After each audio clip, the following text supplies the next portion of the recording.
They killed an elderly black woman in broad daylight, then turned on the radio and laughed like it was just another weekend game. But what they didn't know was that her son was the kind of man whose name made even the military fall silent. When a Delta Force legend returns, not to speak, but to erase, justice won't be wiped clean with apologies. It will be soaked in a different kind of blood. He thought he was the law? No, he was just trash wearing a badge. And what about you? How do you feel? What state are you in? Does justice still exist where you live? Keep watching and give me your answer. That day in Louisville was quiet, the kind of quiet that settles over a noon without wind, without car horns, with nothing but asphalt radiating heat and the soft tap of a cane on the sidewalk. Esther Hall walked slowly, both hands gripping the handles of a cloth bag, a cane on one side, vegetables on the other, her eyes fixed straight ahead, just like any other day. She was not so old that she was confused, but old enough to no longer be in a rush. She knew this crosswalk. Every paving stone, every old streetlight, even the scraggly tree casting its feeble shadow across her feet. It was an old neighborhood, not fancy, but not yet rotten, and she was part of it. After living there for 40 years, she knew well that noon was the time to avoid bothering anyone, especially bored cops with too much time. The sound of tires skimming gently across the pavement rose behind her. She did not need to turn to know who it was. A police car. They had circled the area a few times this year already, occasionally stopping just to ask the elderly if they were holding anything suspicious. As the car neared, she halted precisely at the edge of the road, her grip tightening around the cane by instinct. A question rang out after the window lowered, the tone unmistakably mocking. "Hey, where are you going, old lady?" Craig Mullins stuck his head out,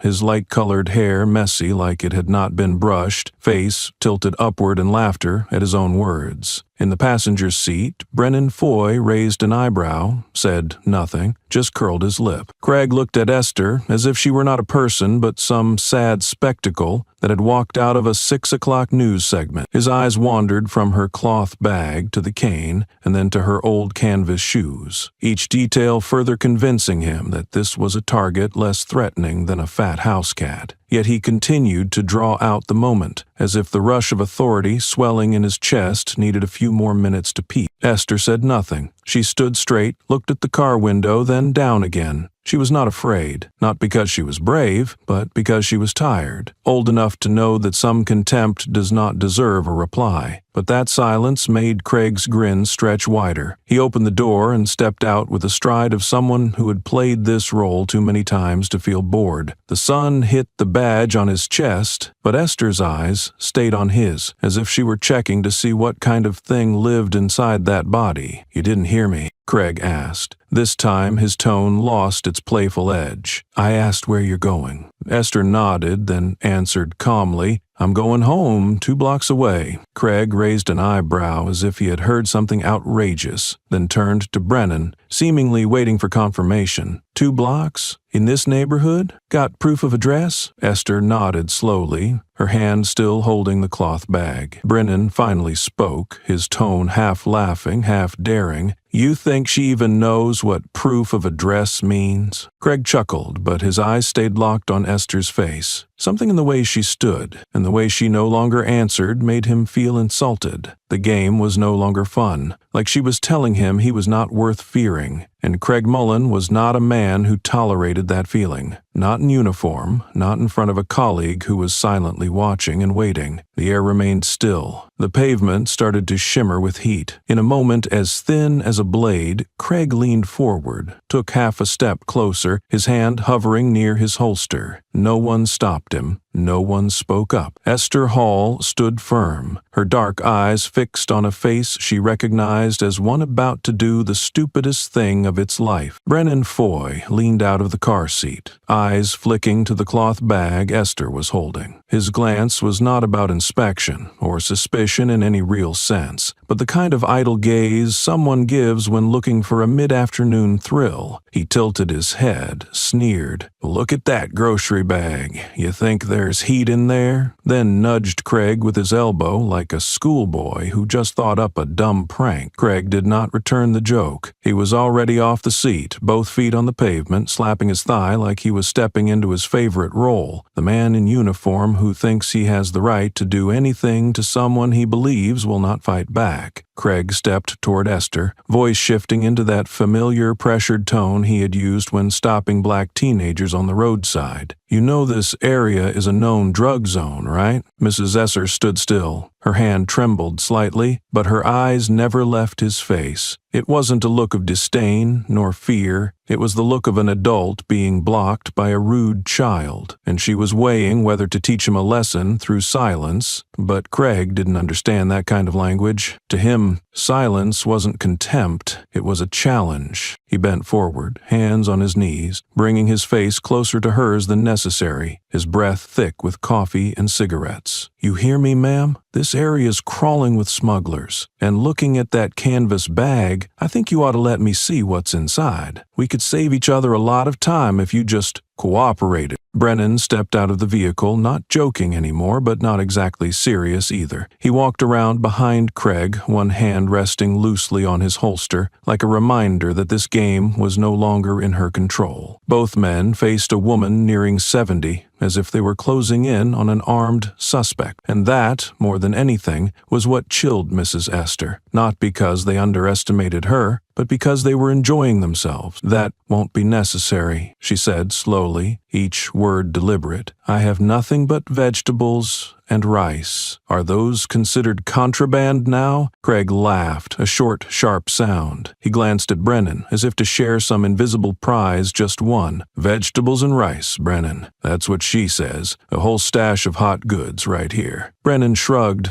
but his eyes were cooling, not out of fear, but because he was waiting for something to cross the line and give him a reason to act. His hand shifted slightly, sliding closer to his belt, his eyes locked on Mrs. Esther's hand. Craig spoke again, this time as if testing limits. "If you're as clean as you say, then why not open the bag? Unless you're hiding something. I mean, who is innocent and refuses to have their bag checked, right?" Mrs. Esther looked at him, her lips pressed together, not from tension, but because the stench of his words and actions was something she had to hold back against. She had lived through the 1960s, through segregation, protests, and crackdowns, through days when even the right to walk a sidewalk was under threat. But she had never imagined that at this age she would be staring down two men nearly 40 years her junior, treating her like garbage that needed inspection. Her hand tightened around the strap of her bag. Her gaze didn't falter, but it was clear her patience had. Craig noticed, and his voice hardened. "You're refusing a search order from a police officer. That could be considered non-compliance. Do you understand?" Esther shifted her foot, meaning to walk, not in defiance, simply because there was nothing left to say. But Craig stepped in her path, his shoulders stiff, his breath heavy with authority, ready to switch roles from public servant to on-the-spot judge. The space between a request and coercion in his hands had collapsed to a mere flick of the wrist, and Mrs. Esther knew, in that moment, he was counting down in his head. Esther gently lifted her head, trying to steady her breath in the stifling air, then spoke, each word passing through her throat with effort. "I was just grocery shopping. I've lived in this neighborhood for 40 years. Her voice was neither loud nor weak, landing right at the level needed to be heard. There was no pleading in it, nor any resentment. It was the way someone speaks after becoming too familiar with questions that never seek real answers, with encounters meant not for understanding but for control. Craig let out a short burst of laughter at her words, the kind of laugh from someone who no longer sees the other as human. He bent forward, patting his stomach, shaking his head like he had just heard an old joke that still amused him. "Oh, really? 40 years? Damn, that long and still haven't learned to carry ID?" He tilted his head, pretending to be serious. "Show me your papers, ID, proof of residence, or some kind of miracle." Brennan stood behind him, watching Craig perform, then curled his lip. He did not need to speak The look in his eyes was enough to play the part of an audience to this little roadside stage. They stood there like two men wasting someone else's time for sport, but in the way Craig stepped closer, in the way he used his body to edge into Esther's space, it was clear he was no longer looking for information. He was testing limits. Esther bit her lip lightly, then searched inside her coat pocket. She pulled out an ID card, slightly wrinkled, its edges worn but still legible. She held it out, her hand steady, her gaze fixed on Craig, as if to say that handing over this card did not mean she accepted any of this. Craig took it, glanced at it quickly, said nothing, then handed it back. But something shifted in his eye. Maybe he recognized her name. Maybe he started to realize the person standing before him was not as anonymous as he thought. But instead of stepping back, he leaned in farther, as if that realization gave him more reason to push. "You think this lets you skip a bag check?" Craig asked, this time with no hint of humor. "This block had 4 busts this month, and I don't care how long you've lived here. Everyone has their first day doing something wrong." Esther nodded, then replied slowly, "That's true, but today isn't mine." She did not look up, her voice calm, as if she were talking to the air itself, but that calmness made Craig feel dismissed, placed in a position he always avoided, beneath an older woman. He clenched his fist, eyes fixed on her wrinkled face, then spoke again, his voice lower. "You seem smart, but being smart doesn't save anyone once we're suspicious." That line was not meant for her. It was a warning. Brennan was still there, lightly rubbing his wrist as if adjusting gloves, his eyes scanning the sidewalk, gauging risk. There were no real witnesses, just a car parked far away with tinted windows and a man standing at the doorway across the street. Craig saw everything, and he didn't like being watched, especially when he was trying to wrap things up fast. "Open the bag," he ordered, using for the first time the voice of a police officer. No more sarcasm, only pressure, dropping like a weight from the badge on his chest. But in all that pressure, one thing was missing, a valid reason. Esther held the bag tighter, not stepping back. Her eyes no longer flared with defiance, but were quiet, deep, and tired. Something in that calm made Craig uneasy. He repeated, "I'm ordering you to open the bag right now, or you'll be arrested for obstruction of justice." And that was when his hand touched the gun at his waist. It was automatic, by instinct, and with the certainty that no one would stop what he was about to do. Brennan moved in closer, leaving no respectful space between an officer and an elderly woman. His hand shot out and shoved her left shoulder,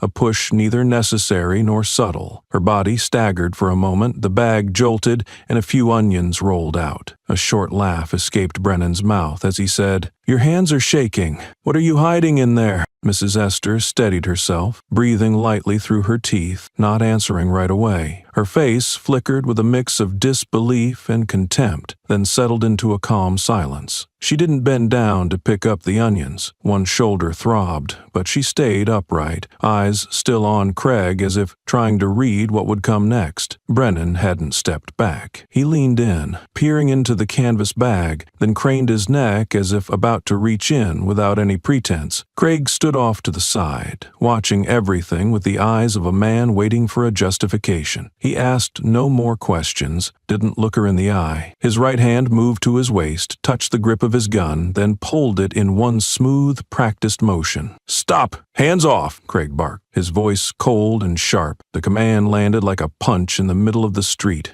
needing no explanation. Mrs. Esther didn't understand what was happening. Her hand was still on the bag's strap. She hadn't raised her hand, hadn't lowered it. She hadn't had time to react in any direction before the gunshot rang out. A dry, sharp crack, clean like an axe splitting air. A sudden jolt, an impact knocking her backward. She dropped to the sidewalk and lay still. Craig held his stance, gun still in hand, eyes wide, not from shock, but from adrenaline, locking him into high alert. Brennan stepped back half a pace, his face paling for an instant. Both men stared down at Mrs. Esther's body, sprawled across a slant of sunlight. Blood began to seep from the back of her shirt onto the worn pavement, spreading spreading slowly like ink from a tipped bottle. The canvas bag had fallen, turned on its side, and onions, a bag of rice, and a bunch of wilted greens spilled out onto the ground. Neither of them said a word. Brennan bent slightly, not to help but to confirm she was no longer moving. A flicker of uncertainty passed through his eyes. Craig didn't budge, the gun still raised. Seconds dragged out, compressing every sound. In the distance, a half-closed window slammed open,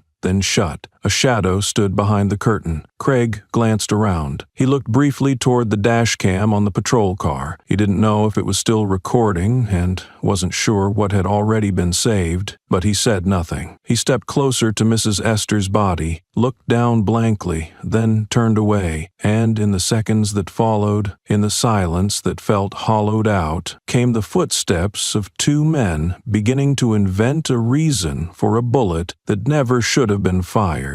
Brennan stood upright, jerking his chin toward the spilled bag on the ground. Vegetables scattered around Esther's body like distorted evidence. He let out a dry chuckle, his voice rough, as if rewarding himself for what he saw as a clean job. "Man, I think she pulled the gun out of the lettuce box or something," Craig said, his lips pressed together, eyes darting between the lifeless body and the street that was beginning to stir. A door swung open across the road. A middle-aged woman peeked out, her face draining of color as she recognized Esther lying motionless. A child ran to the edge of the lawn, about to step down the front steps, when her mother yanked her back. Craig hissed under his breath, then reached for the radio at his hip, speaking with a steady, flawless tone. Unit 8813 reporting, suspect resisted a routine check, gunfire discharged at District 7, appears to be a transient unidentified requesting forensic unit on site. Not a single part of that statement was true, but Craig's delivery, each word firm, each beat precise, made it sound as though he were detailing a textbook takedown. He understood perfectly that when the first report was vague enough, the rest would be an open field for manipulation. Brennan stepped back a few paces, hands in his pockets, eyes flicking toward the cars slowing at the sight. Two elderly men had turned onto the block, now frozen, as they saw Esther's body. One placed a hand over his chest, mumbling something like a prayer. The other reached for his phone, but before he could raise it, Craig shouted, "Hold your position! Scene is unsecured.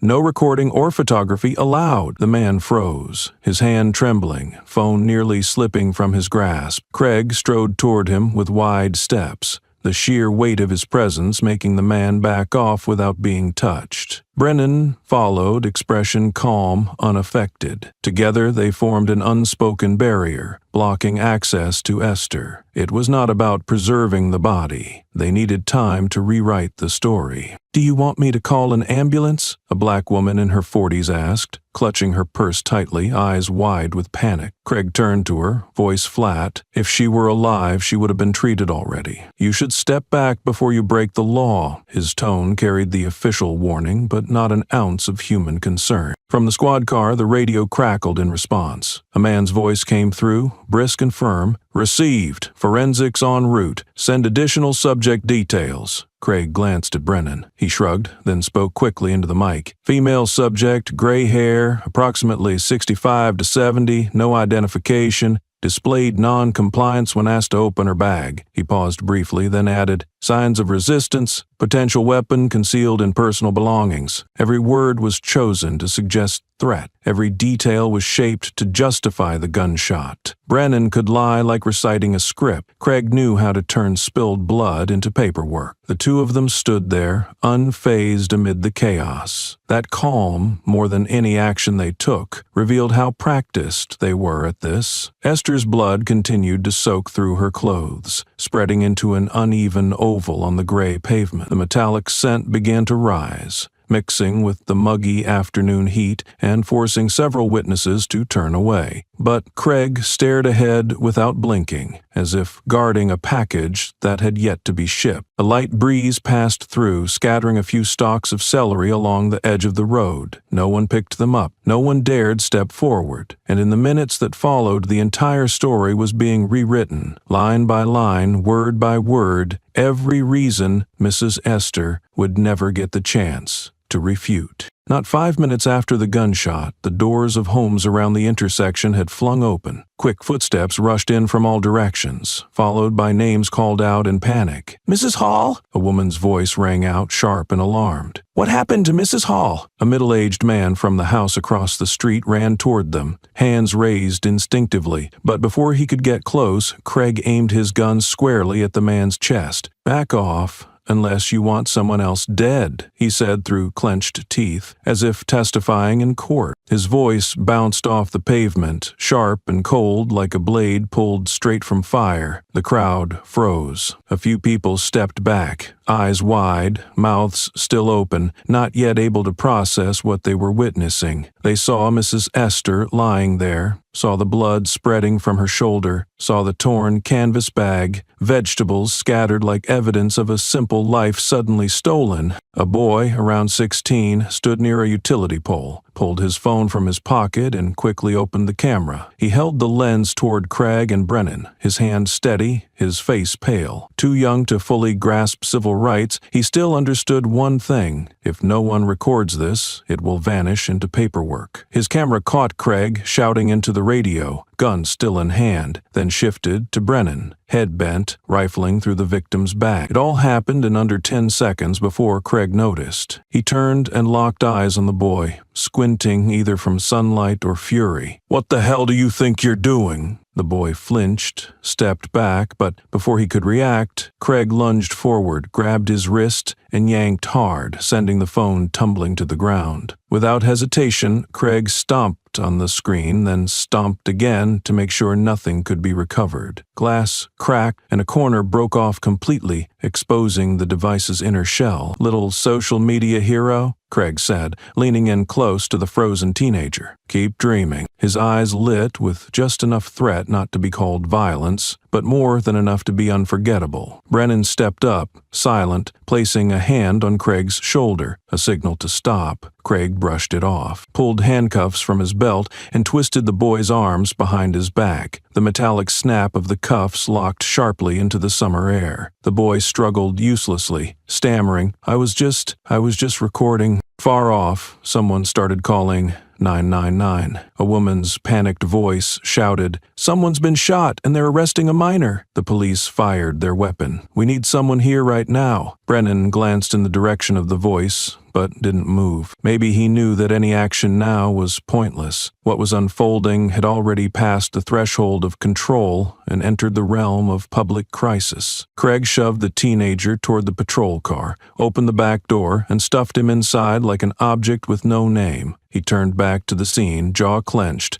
trying to force everything back into the narrative he had crafted from the start. But what he hadn't anticipated was how many people had seen it happen with their own eyes. The stares were no longer fearful. They were watchful, watching every detail, every word, every motion, watching so they could remember. An elderly woman collapsed by the fence, hands over her mouth, tears sliding down her cheeks. A young man turned back into his house, not to retreat, but to open a second-floor window, phone still in hand. The people who lived around there, once dismissed as outsiders, overlooked without names, had now become witnesses to a death that didn't need warning. Brennan leaned against the side of the car, eyes no longer scanning the street but fixed on the screen of the onboard patrol computer. Lines of data scrolled rapidly, then paused at a vague notation that made him frown. He clicked his tongue, then called out to Craig, who was still inspecting the scene. His voice was flat and empty, like he was reading a headline no one cared about. "Her name is Esther Hall. Looks like she has a son who served in the military, but whatever. These kinds of files are everywhere." Craig walked over, glanced at the screen, then scoffed with a short laugh,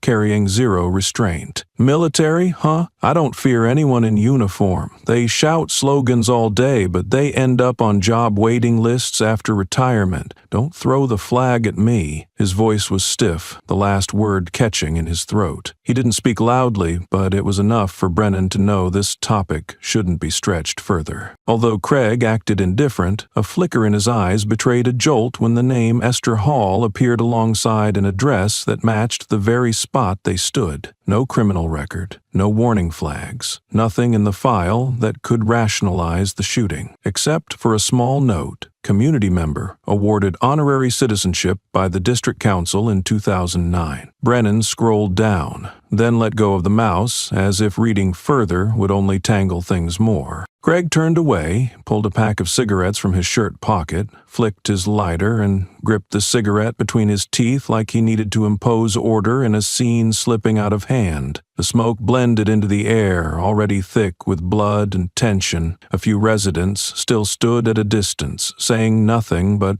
refusing to leave. They didn't move closer, but they didn't walk away either. They stayed, as if memorizing every detail for future recall. Brennan remained silent, but it was clear he was starting to realize that Esther's death wasn't going to be one of those easy-to-dismiss cases. Not because someone had footage, but because that woman had belonged to this place longer than they had worn the uniform. And in neighborhoods like this, that history weighed more than any gun in hand. Craig flicked ash onto the pavement, fingers trembling slightly, not from cold or fear, but from the sense that momentum was no longer on his side. The silence of the crowd, watching as if waiting for the next act in a performance they never agreed to attend, made him feel the ground beneath him tilt. A name, a face, a rooted community. Those were enough to turn a mistake into the eye of a storm. "We need to take care of her body before forensics shows up," Craig said, like he was talking about a misplaced garbage bag. Brennan looked at him, neither nodding nor objecting, simply stepping away, circling the car, and lifting a plastic tarp from the rear storage compartment. Craig moved toward the body, crouched, about to lift the back of her shirt to inspect the wound, but as soon as his hand touched the fabric, a low growl echoed from the corner of the house across the street. A black dog, no clear owner, darted out from the shadows, barking in short bursts. It didn't get closer but kept its distance, head lowered, fur bristling. Craig pulled his hand back on instinct. People watching began murmuring, not because of the dog, but because of his reaction. Something in that moment shifted the balance. It was no longer officer versus civilian. It was two men trying to clean up the fallout of a mistake in front of a community that had started to stand upright. And everyone knew a name doesn't matter until it's the one left on the pavement. In the silence of the watching circle, where police boots stood in blood and over dignity, a black man of about 60 leaned against a streetlight. He didn't push forward, didn't show much expression beyond a tightened brow with each breath forced into his chest. His shirt was old, dark gray, worn at the shoulders, collar slightly crooked, as if he'd rushed out mid-meal. But his eyes were sharp, fixed on the center of the scene, with a calm too cold to be called fear, and too deep to be called helplessness. He looked at Mrs. Esther lying there, her head turned to one side, arms tucked tight to her chest, legs straight like someone had carefully placed them that way. Then he pulled a phone from his breast pocket, dialed a number, and waited less than 2 seconds. No need to check contacts. It was a call he thought he'd never have to make, but today, his voice dropped low and dry,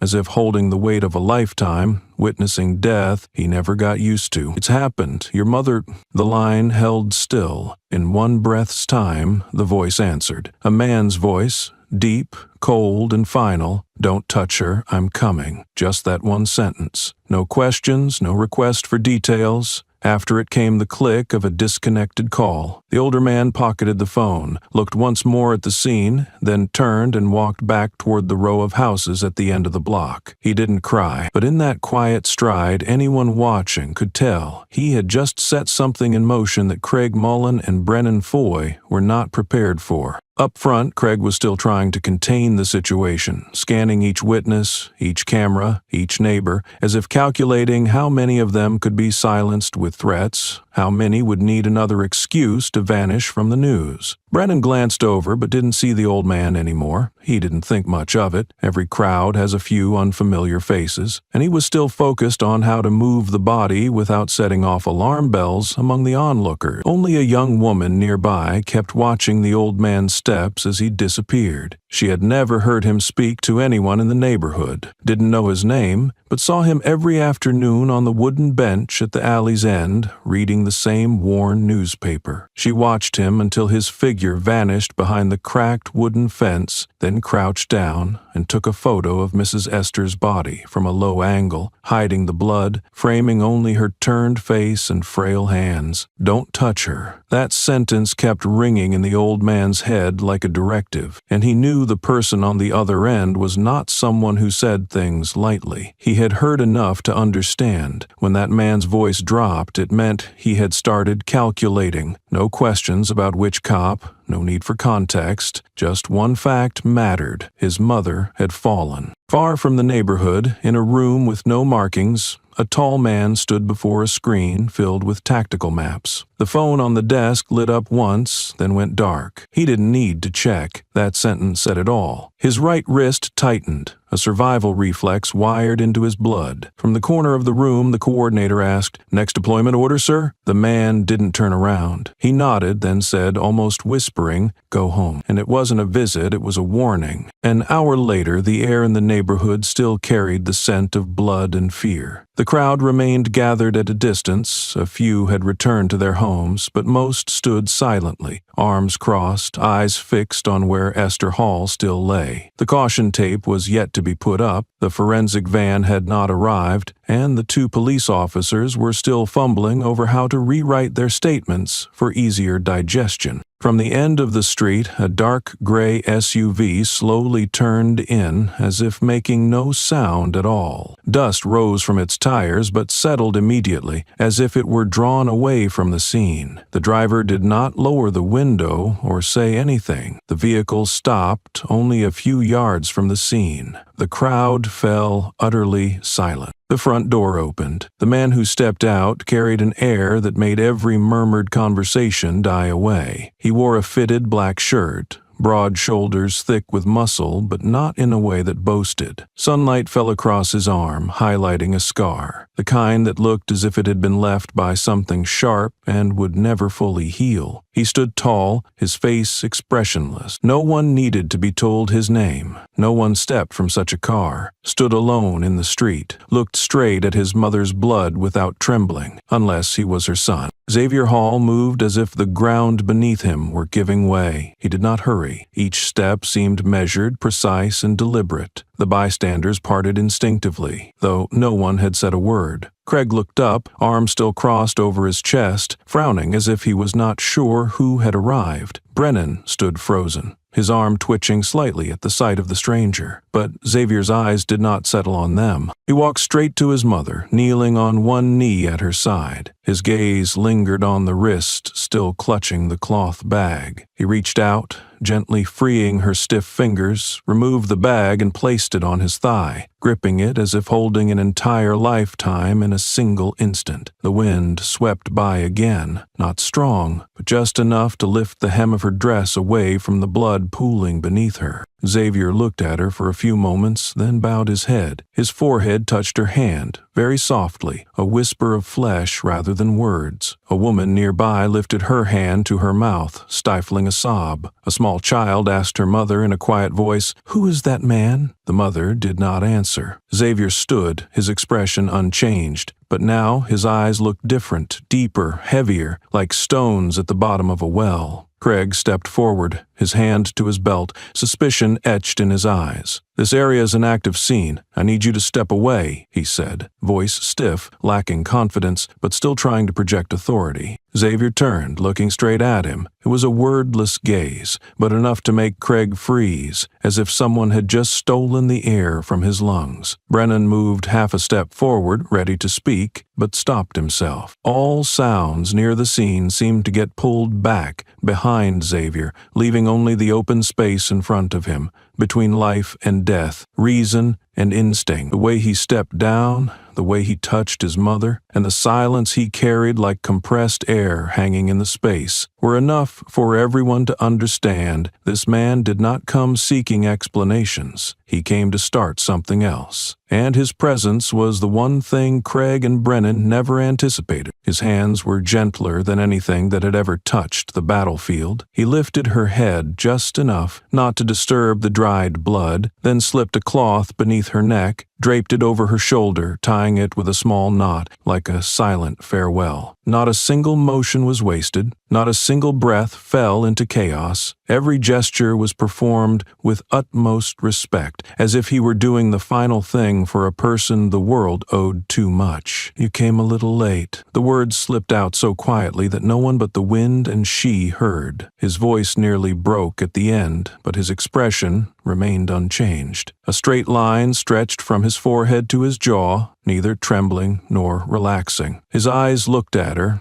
then slowly closed as if committing every line, wrinkle, and strand of blood-streaked hair falling by her temples to memory. Behind him, Craig and Brennan stood motionless, not because of the law, but because the atmosphere had shifted. All the surrounding people, even those unfamiliar with Esther, spoke no more. They saw a man who needed no loud words or self-introduction, doing what even those bearing the title law enforcement lacked the authority to approach. Xavier sat beside his mother for a few minutes, then placed his hand on hers. He squeezed firmly, not too hard, but enough to convey a promise. The crowd did not move. Even the wind stopped. Everything seemed frozen in waiting, as if after this moment, something greater was about to happen. Xavier slowly stood up, his coat lifted slightly in the breeze, revealing a torso covered in faded scars beneath brown skin. But what drew attention was not the muscles or those marks. It was his silence, heavier than any accusation. Craig took a deep breath, pressed his feet into the ground, trying not to be pushed back, but sweat began to drip from his hairline. When Xavier turned, his eyes swept across the crowd, then rested on Craig for exactly 3 seconds. That pause was a lingering low note,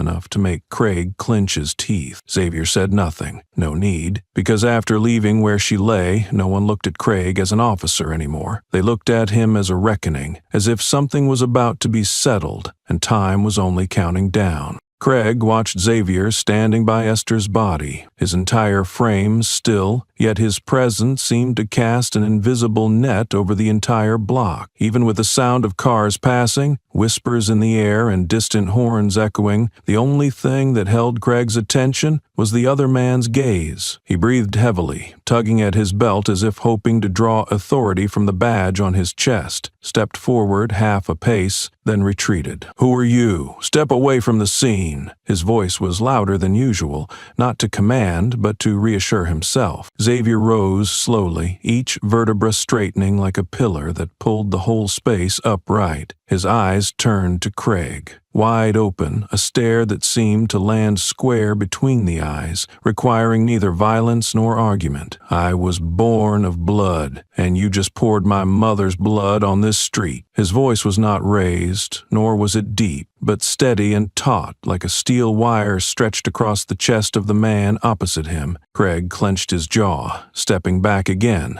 this time with no attempt to hide it. He could not shake the feeling that he was standing before something outside any protocol his training had ever covered. The eyes of the crowd began to fix on the two men. A few people quietly took out their phones, not to record but to mark this as a turning point. Everyone recognized that what was unfolding was no longer an accidental shooting, but a verdict being read in the middle of the street. Xavier kept his eyes on Craig. He did not move closer, did not change his tone, but every word from before still seemed to ring in the ears of all present. No one in the department had ever heard a response like that. It carried neither excuse nor challenge, just a single statement that forced the listener to reckon with the consequences. Brennan, standing off to the side, glanced over, then quietly turned away, as if to sever himself from that gaze. A middle-aged man in a faded floral shirt stood on the porch across the street, murmuring, "God, that's Xavier." The words drifted but spread quickly, a whisper with weight. That name needed no introduction. It belonged to top-secret files, battles never discussed, achievements erased from newspapers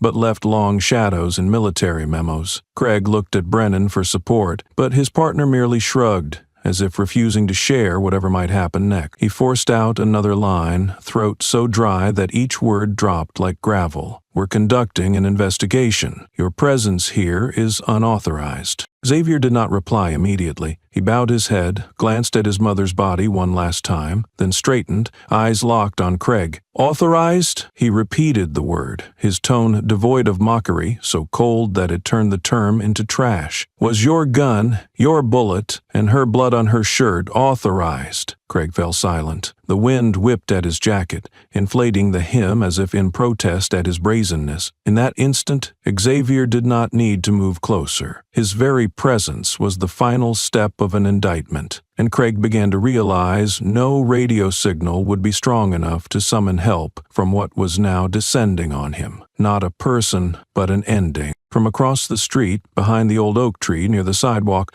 a freelance reporter was filming with a handheld camera. She carried no badge, wore no microphone, and didn't push into the crowd. She had arrived when the first shots rang out, slipping through back alleys beyond the residential area and standing still at a spot nearly forgotten by the police. The camera zoomed slowly, focusing closely on Xavier Hall's face. She knew what she was capturing wasn't breaking news, but evidence. Through the lens, Xavier did not look like a man in pain or anger. What existed in his eyes was absolute focus, the kind seen only on battlefields, where half a second's mistake costs a life. The way he watched Craig was like measuring distance, stance, breathing rhythm, and reaction potential of an opponent about to be neutralized. The reporter said nothing, just steadily recorded, fully aware this was no ordinary urban scene. This was not a routine incident. It was a direct clash between the survival instinct of a man who had walked through hell and those who believed a badge was the ultimate weapon. A few steps away, Brennan withdrew his hand from his belt. At first, it was a slow motion, as if checking the device's position, but seconds later, everyone nearby saw his hand change color. Fingers curled, palm opened, then curled again. His shirt back became soaked along the spine. Sweat trickled down his neck, slipped into his collar, and soaked his shoulder. He looked at Xavier like an unknown creature,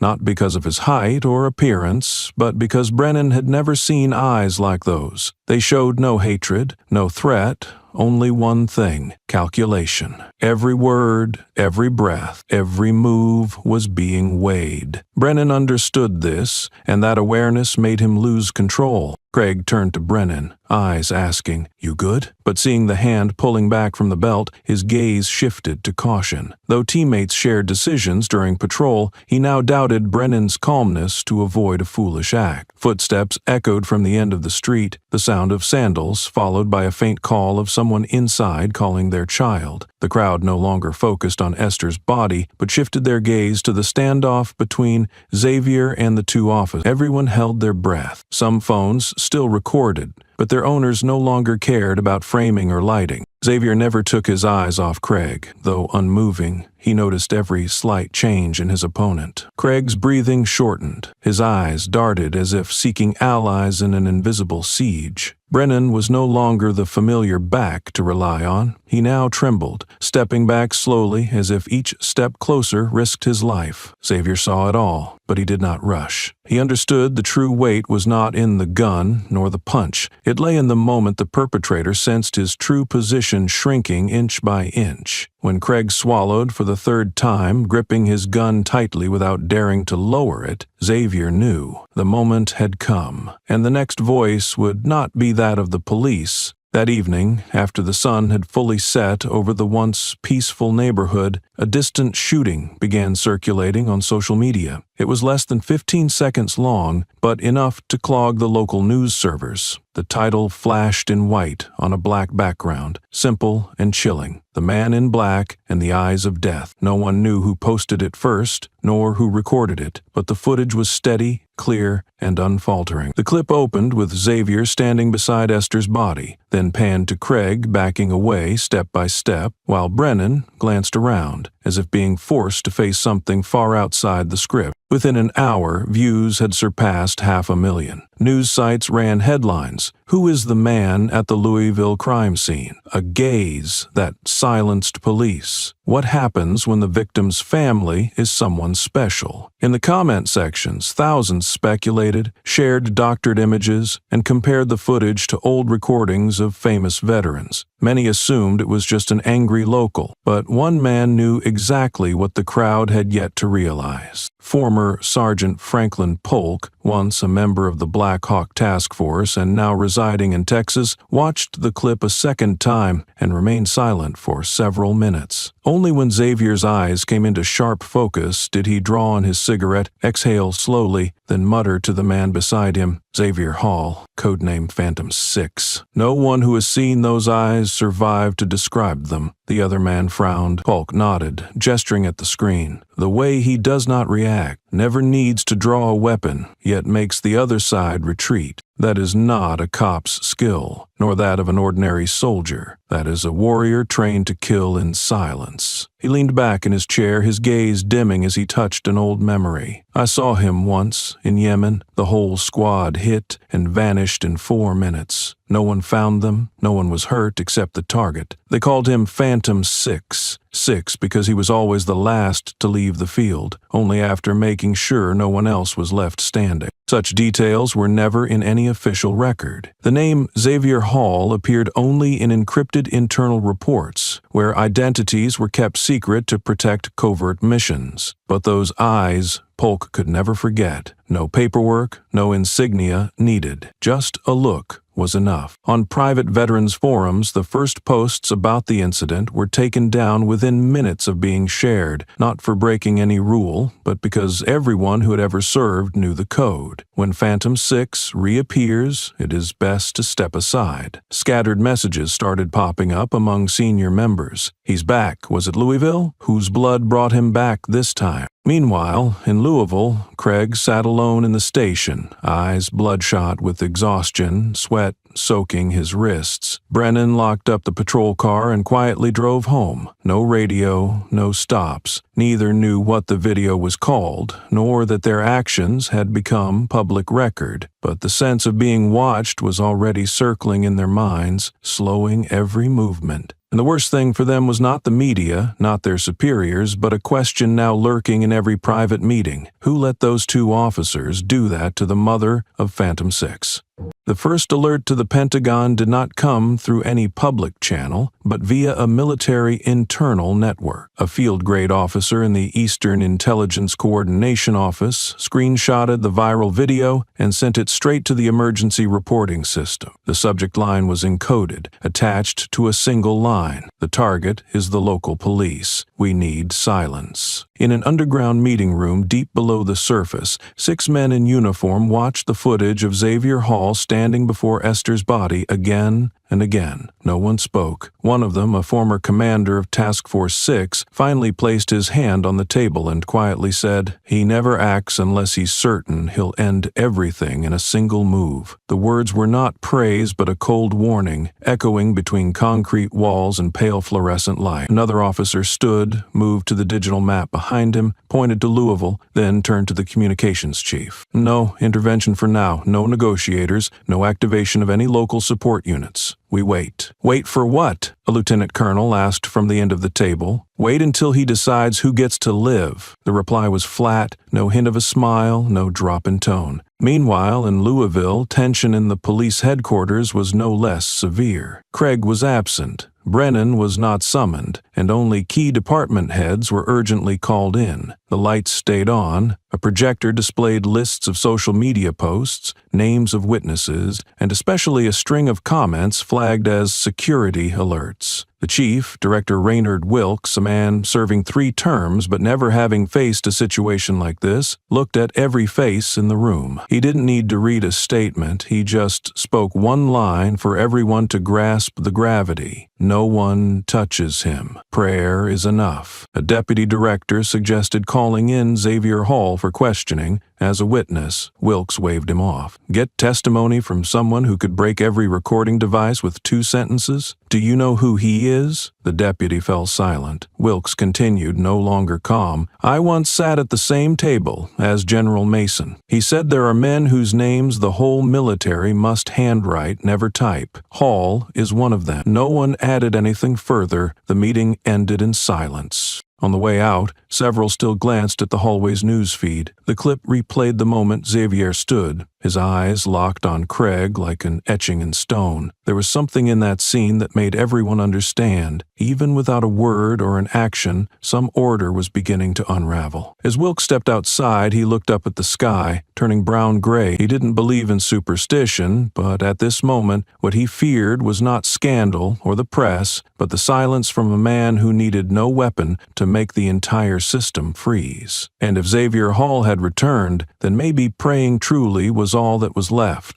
Xavier left the scene as if dissolving into the sky. No one saw him go, and no one knew which path he took. A neighbor, standing at the railing, claimed to have seen the gray SUV turn into the back alley, but the neighborhood security cameras recorded nothing. Witnesses stayed silent. Police did not attempt to search, issued no alerts. They said they were collecting data, but everyone knew the truth. No one wanted to trace the footsteps of a man who could turn any encounter into a permanent ending. At the station, Craig sat with his forehead pressed to the desk, hands gripping a Glock with its magazine removed. Brennan was at home, windows drawn, phone turned off, lights on all night. Every small noise outside the porch made him jump. The kitchen bulb flickered a few times and went out, but he did not replace it, only sat still, with his gun near a glass of water and 2 untouched sedatives. His wife had taken their child to her mother's house. There had been no fight, no tears, just a handwritten note left on the table, short and to the point. Something is coming. While they shut themselves away in worry and darkness, the press began digging into Esther's life. It was not the usual frenzied hunger for scandal, but a quiet, deep respect. Former students posted old class photos online, along with heartfelt captions. She was the first person to say my name right, never shortening it, never making fun. She always let us sit by the window when we felt tired, as long as we finished our work. Journalists found her old records. She had taught elementary school for 25 years, then retired to care for a sick mother-in-law. Her civil documents listed Esther Hall as single mother, but no one knew much about her only son except for a few brief lines on the residency form. His occupation was always left blank. A voice recording from the year 2012 was shared again. In it, a reporter invited her to appear on a local show honoring struggling single mothers. Esther declined, her tone gentle and slow. I do not need to be filmed. I am just a mother. What I do is not worth being on TV. That line, simple as it was, now echoed like a final farewell. There were no titles, no medal, only hundreds of comments from those she had taught, lent books to, or sent handwritten birthday wishes to in cramped classrooms. The local newspaper ran a front-page photo of her standing at the blackboard, chalk in hand, saying something to her students. No one remembered when the picture was taken or who took it, but it spread across social platforms, printed out, and taped to the gates of her old school and the door of her home. There was no official memorial, but people started bringing flowers, one bouquet at a time,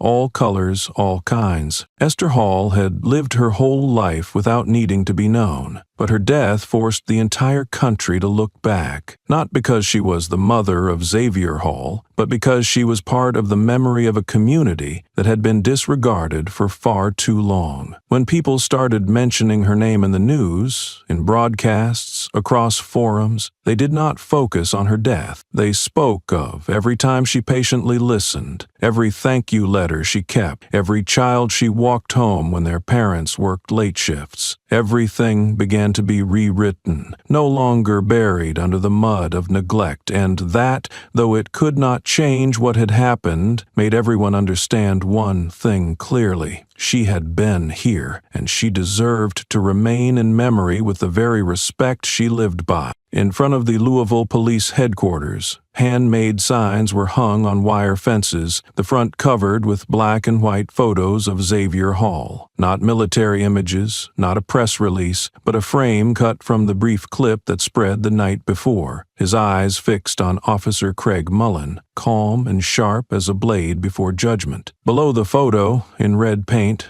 was the hastily written line, "Justice is coming." People began gathering every day. At first it was just a few small groups, mostly neighbors, former students of Esther, those she had helped avoid repeating a grade or being expelled. Then the crowd grew. Flags, banners, and slogans appeared everywhere. Many brought flowers placed beside her house, along with poems, notes, and photos. Handwritten lines reading, "Xavier is not just avenging his mother. He stands for all of us." The phrase, "Hall's Justice," spread across social media, dominating every platform for days. Amid the protesters, young people painted graffiti on the street, a mural of Xavier standing between two officers, behind him Esther holding a school bag for a child. Red paint crept up from the bottom, bleeding into the eyes of the figures, as if blood was reclaiming justice long trampled. Prints of Xavier's face appeared not only in Louisville, but on bus stops, slum walls, post offices, and even southern churches. The public did not wait for the media to speak up. They acted by collective instinct, as if a deep wound had just been torn open, and Xavier was the scalpel into which they placed their final hope. At Craig's house, the doorbell rang at 3 a.m. He sprang up, back drenched in sweat, hands grabbing the gun beside his pillow. No one spoke inside, only the pounding of his heart echoed in his head. He moved step by step to the door, eyes glued to the camera above the entrance. The monitor showed no one outside, no movement, just the hazy glow of a street lamp on wet grass and cold bricks. He didn't open the door, just stood there, waiting another minute, then 2. The second ring came at 4:30. Still no one. He ripped the camera's wire, locked 3 bolts, and slid back to the gun cabinet, sitting on the floor, eyes wide. The porch light flickered off, then on again. A bird flapped from the roof, leaving a dry rustle in the thick metallic air. He did not sleep again that night. The next morning, a red handprint appeared on Craig's door. No camera caught who left it. Internal Affairs investigated, finding no evidence, no footprints, no clues. But Craig knew, and the entire police department began to understand. This was no longer a routine investigation or ordinary protest. This was the shadow of a return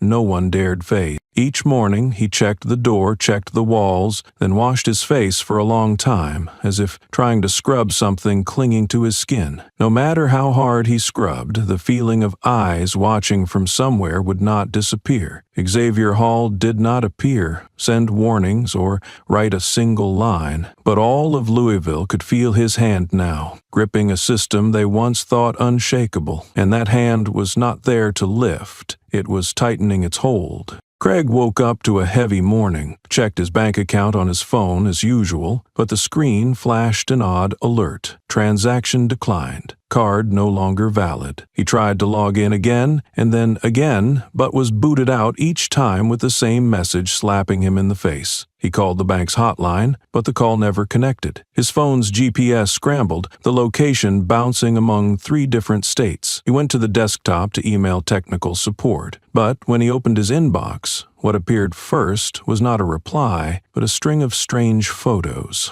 A compressed folder titled "Remember Her" popped up with no explanation. Inside were close-up shots of Craig in uniform, laughing with a female coworker at an office party. Then, another image, a frame from an old clip where he stood by the patrol car with a cigarette in hand, grinning widely, while Esther sat slumped in the background. Under the photo, a line in red ink had been added by hand, "Keep smiling." There was no sender's name, no identifiable IP address. Craig slammed the laptop shut, pulled the plug, but his palms were still slick with sweat, as if the machine was still watching him, as if behind every line of code was a pair of eyes that did not need to be present to reach into everything he had hidden. Across the city, Brennan was also unraveling. His phone had lost service since the previous day, but he had not paid much attention, thinking the tower was down. That changed when his wife, Sarah, screamed from the living room after opening the mail delivered that morning. Inside was a small box wrapped in black silk, with no sender, no stamp, no tracking number. Sarah pulled out a photo printed on thick, glossy paper, the details crisp as if shot just yesterday. JV was cradling Esther in his arms, his broad hand covering her shoulder, eyelids lowered, his face calm as a wound that had not healed. The background was hazy, but it was unmistakably the neighborhood where the shooting took place. Beneath the photo, a small handwritten line in black ink read, "Everything is still intact in memory." Sarah turned to Brennan with a look as if seeing a stranger. He tried to explain, but his throat closed when he saw inside the silk wrap a folded note with exactly 4 words, "You called the wrong one." After that, every call to his brother returned an error. Messages to his sister bounced back with, "The number does not exist." He drove to his parents' house, but no one answered. No lights, no sound. The neighbors said they had left the day before without saying why. Brennan returned home, hands shaking, his head light as if coming off a fever. Sarah had packed and driven off without waiting for him to return. The front door was open, his wallet left on the floor, papers scattered, but nothing was taken. What weighed on Brennan was the air, the darkness, the silence he could not control. The name Xavier Hall had never come up in phone calls, never appeared on a subpoena, never been prosecuted by the media. Yet his image slowly settled over their lives like a layer of smoldering coal dust. And Brennan understood. No one was arresting him, but every connection around him was quietly being pulled away. This was not punishment. This was dismantling. 2 days after the string of strange events struck Craig and Brennan,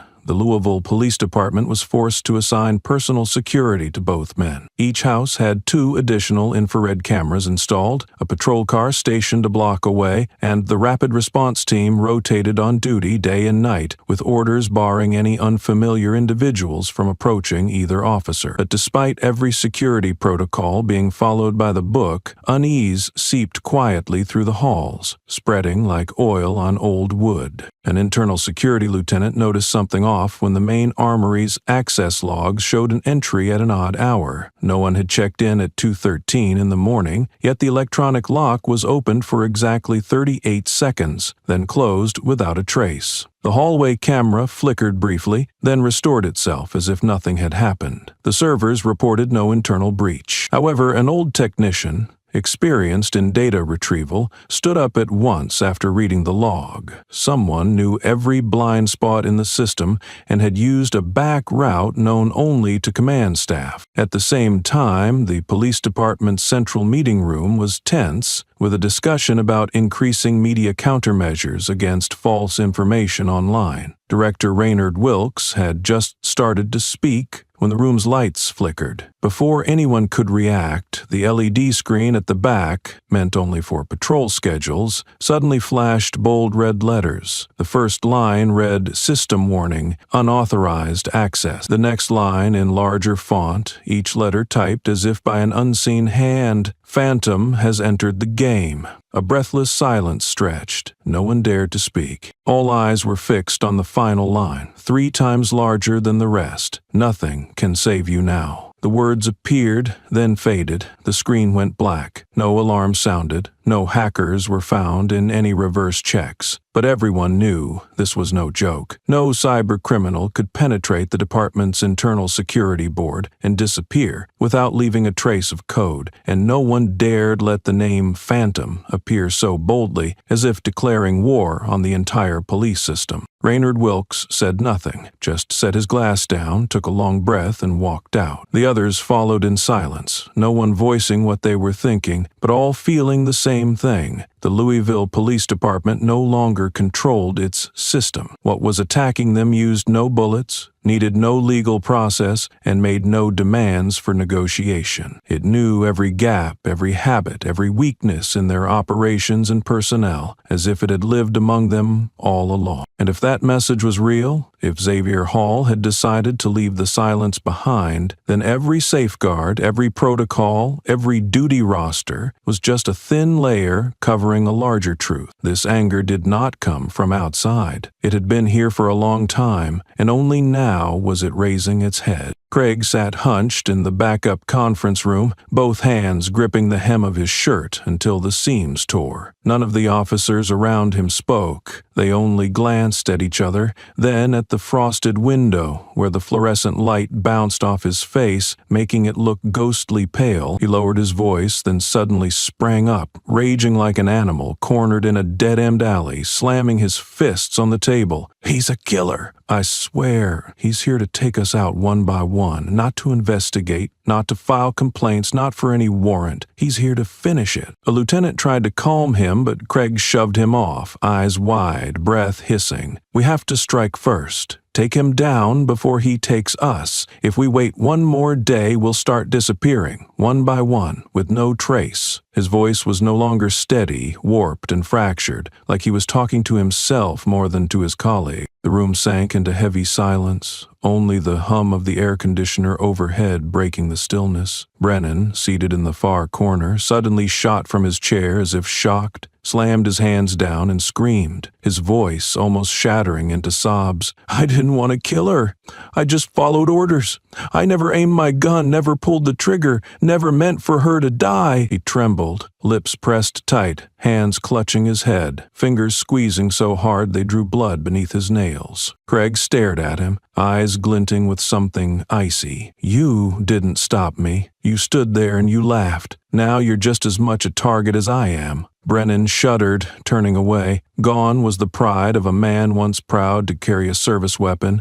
Gone the arrogance of the cop who shoved Esther in the street. All that remained was a ruin, desperately searching for a way out of a nightmare he thought would end after the first shot. A young officer, newly transferred from another district, quietly asked, "Is there any proof he's targeting us? What if this is just some threat from extremists?" Craig roared, offended. "You think I'm making this up? I've looked killers in the eye before, but his eyes aren't like that. His eyes are two black holes, sucking all logic away." The air in the room thickened. Someone proposed temporarily suspending both Craig and Brennan to protect morale and prevent a media storm. The suggestion was immediately swatted down by Craig slamming his hand on the table. "You want to throw us out as scapegoats? Fine. But don't ask why the whole station turns into a graveyard afterward." Brennan collapsed into his seat, head in his hands, back convulsing, and no one stepped in. Panic seeped out like poison, settling into every crack of a system that once seemed unbreakable. Craig kept pacing around the room, muttering like a man gripped by delirium. "We have to stop him. Do something before—" Just then, the lights flickered once, then snapped back on. The looks exchanged. Doubt, fear, and the unmistakable realization. The battle had started the moment they pulled the trigger on Esther, and now no one could halt the gears already in motion. No one could retreat, and the man they faced was already beyond the system's reach. The press conference took place at the main headquarters of the Louisville Police Department, with nearly 20 reporters present and more than 30 officers guarding the perimeter. Cameras, microphones, and recorders were all set up early. On the podium, Police Chief Raynard Wilkes was in the middle of a statement about regrettable losses and a transparent investigative process when a subtle movement at the back of the room made the front rows turn their heads at once. Xavier Hall was entering, silent as if invited, though none of the security officers noticed the back door opening. He wore a black shirt and dark gray tactical pants, with no badge and no visible weapon. His face showed neither anger nor pain. It was the face of someone who had traveled through places left unnamed on maps, someone who had looked death in the eye and kept walking without lowering his head. All eyes were fixed on him. A reporter tried to ask something, but choked up as Xavier stopped in the center of the room, right in front of the cameras. No one blocked him, no one raised a weapon, because his presence carried no explicit threat, but bent the entire space around him. He looked straight at the podium, at Raynard Wilkes, frozen with the mic in hand, then turned to the reporters and cameras. His voice rang out, without need of a microphone, a low metallic tone striking the concrete floor. "I have killed for my country." The entire room held its breath. But these two, Xavier tilted his head slightly. No need to name them. Everyone knew he meant Craig Mullen and Brennan Foy. Killed my mother for sport. Each word was clear, neither rushed nor slow, without a hint of rage or shouting. But it was this calm that sent a chill down the spines of everyone watching live. I will clean up this country's trash. Finished. Xavier turned and walked out. Some reporters snapped photos. Some officers thought of following, but some survival reflex held them back. A few cameras shook, their operators' hands unsteady. In the stark white light of the hall, Xavier's shadow stretched down the aisle, sharp and dark as a blade piercing the collective psyche of the stunned crowd. One officer on duty swore he never saw anyone come in through security. All hallway cameras malfunctioned for exactly 3 minutes before Xavier appeared. After he left, no one made another statement. The press conference dissolved in confusion, out of order, without an official ending. Only that sentence remained,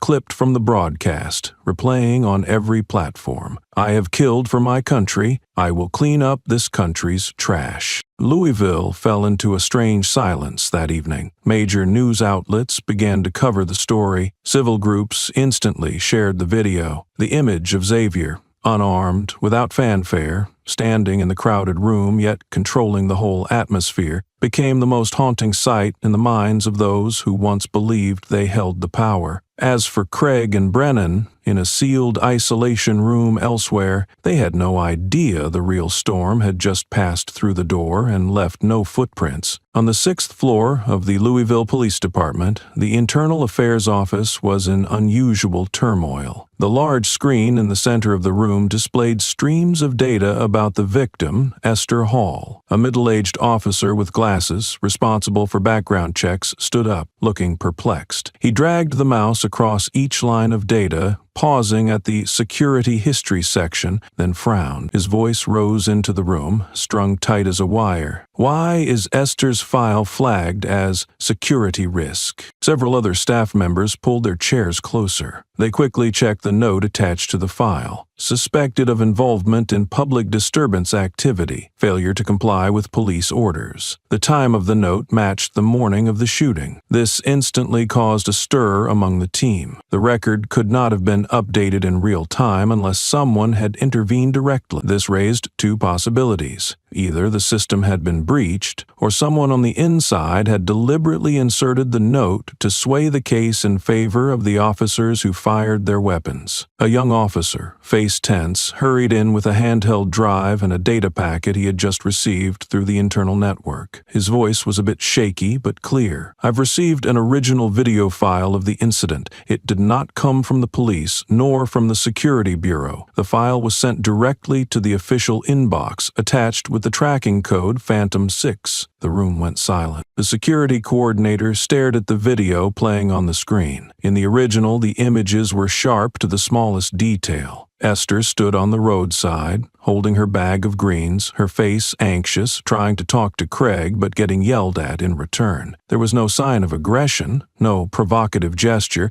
and certainly no evidence of non-compliance. All of that had been edited out, blurred, or overlaid with new audio in the version released earlier by the police. Phantom 6 left no IP trace, no sign of malware, no unauthorized control. But every packet was encrypted with military-grade precision, unlockable only with specialized military tools. That name, once whispered in classified intelligence briefings, now appeared right in the subject line of an evidence file. An older officer stood silent for a moment, then spoke in a low voice. We've lost the initiative. Another added, we no longer control the narrative, and if he's got the original recordings, every system we use to control testimony will collapse. Everyone's face in the room tightened. From this moment, any decision they made could turn into evidence against them if it were ever compared to the original data in Phantom 6's possession. What was frightening was not the leak itself, but the fact that someone could infiltrate, extract, and return information as a subtle reminder without threats or public exposure. No one knew how many copies Phantom 6 had, how many unreleased clips he held, or how many files had already been altered. The whole room fell silent as the screen changed to the last frame in the file. Esther sitting on a park bench, a gentle smile, her hand on a bag of vegetables, just before being approached by two officers. An ordinary, quiet scene,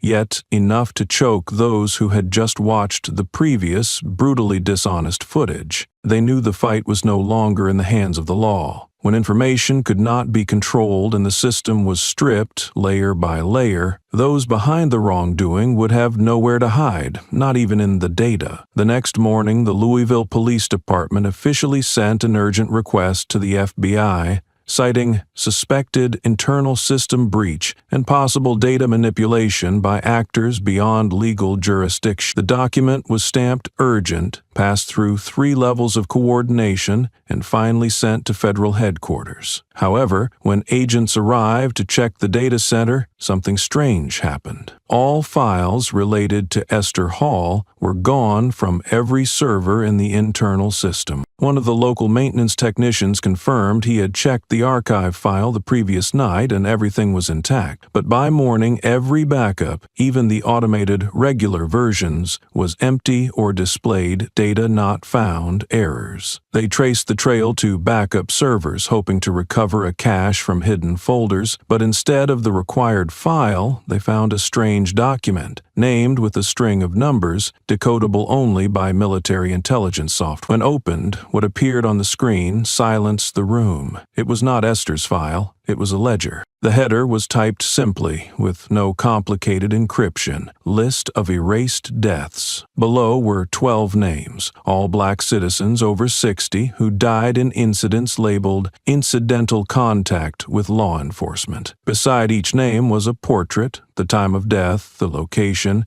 and brief excerpts from case reports, all written in vague language, avoiding specifics. One of the oldest investigators, formerly of the Classified Records Unit, quietly stepped forward and tapped the third name on the list. This woman, Lucille Harris. I saw that case photo once. Police said she fell downstairs while resisting a home search. Another immediately pointed at the 7th name. Clarence Boone, last year, had a stroke on a bus while being questioned. More names were read aloud, hesitantly, as if each memory was being pulled from the shadows. Every case had been buried under administrative language, with the same conclusion: no criminal liability. A deputy chief tried to trace the file's source. The system returned a dead link, with no original IP address, no clear origin, and no intermediate server. The only one capable of releasing such a list could be Phantom 6, and his choice to reveal it rather than pursue personal retribution meant he was targeting the entire structure, not just the 2 shooters. The big question in the room: why had these cases never been investigated by the press? Why had no victim's family spoken out? A new staff member quietly answered: because they were silenced from the start. Some records didn't even have public death certificates. Cold air seemed to slip through the closed doors. The ledger glowed on the screen. Every line was an accusation. No bullets, no blood, but piercing, straight to the root of everything hidden for years. Phantom 6 was not simply avenging his mother, he was exposing the system that killed her to the light, and as those names were identified one by one, perhaps what the entire department now faced was no longer a media scandal, but an indictment against the whole local police force. Despite the anger rising from the community and mounting evidence leaking out, Craig Mullins still left his house every morning, crisp in his uniform, heading to work as if everything were just an internet rumor. He walked past the protesting crowd outside the police station, his gaze unwavering even as signs with Esther's name and flyers showing Xavier's face with the words "Justice for Esther" filled the scene. Craig's expression stayed blank, indifferent, as if he was long used to being shouted at. A group of reporters waited on the sidewalk, cameras raised as Craig entered the station. A young female reporter stepped forward, voice sharp. "Do you have anything to say about the newly released videos? About the list of 12 other victims?" Craig paused, straightened his lapels, looked straight into the camera like a man who believed he was still holding the cards in a media game. He said, "I followed proper procedure. That woman acted abnormally, refusing to comply." Then he turned and walked on, leaving a wave of fury to rise even higher behind him, with every word he tried to use as justification.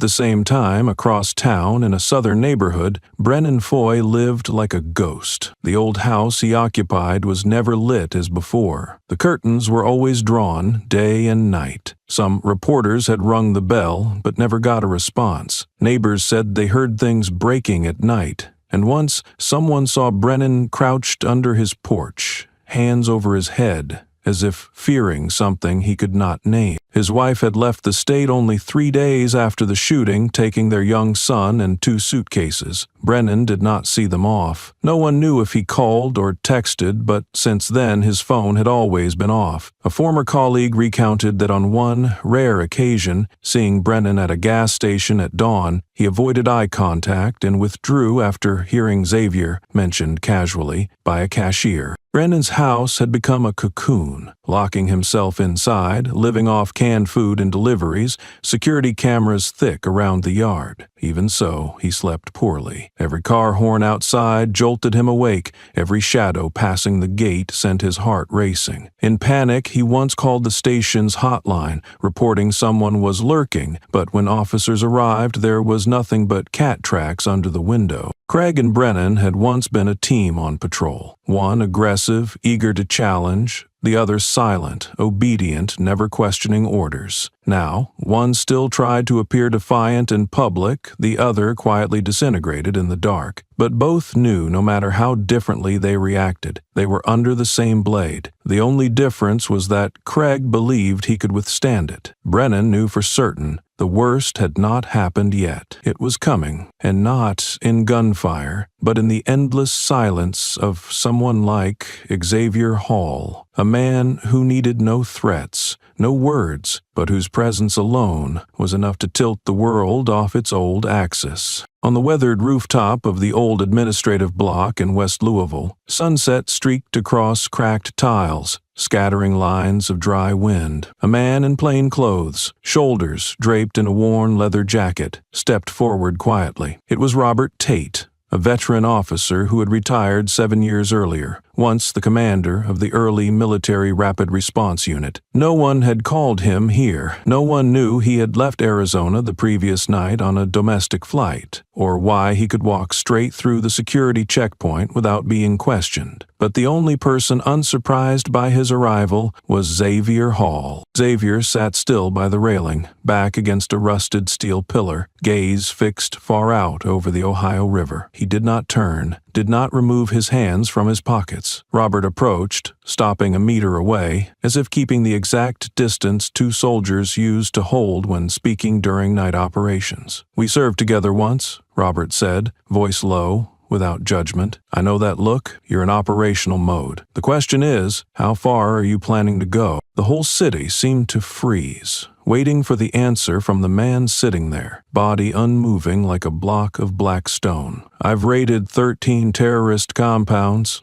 Xavier said slowly, each word etched into the concrete. "I know every kind of stone wall, every alley packed with explosives and blood. I've dragged my brothers out of hell when every map said no exit." He turned, meeting Robert's eyes for the first time. "Yet my mother's death gets called proper procedure. These men in uniform think I'll stop just because they have guns and badges?" Robert did not pull out a cigarette, did not light up, did nothing except stand still. He knew any unnecessary action could be mistaken for interference, for an attempt to hold Xavier back, and he was not here to intervene. He was here because he knew that once someone like Xavier switched targets, every control system became meaningless. The only thing he could do was offer a boundary, if such a concept as a boundary still existed in Phantom 6's vocabulary. "You want to kill them? Killing is too easy," Xavier replied, eyes never leaving the river's reflection. "I want them to live in a world where every exit has me waiting, every device hears my signal, every excuse gets strangled before it's even spoken." He looked up, his tone sharp as a blade. "I want them to relearn fear, the way my mother did when a gun was pressed to her forehead." Robert exhaled softly, as if releasing the final breath of an old soldier long used to watching friends never return. "You know it won't stop with them. The press, politics, the military, social media, everything will sweep over you. And for the first time, they'll sweep in the right direction," Xavier answered simply. "I don't need an image.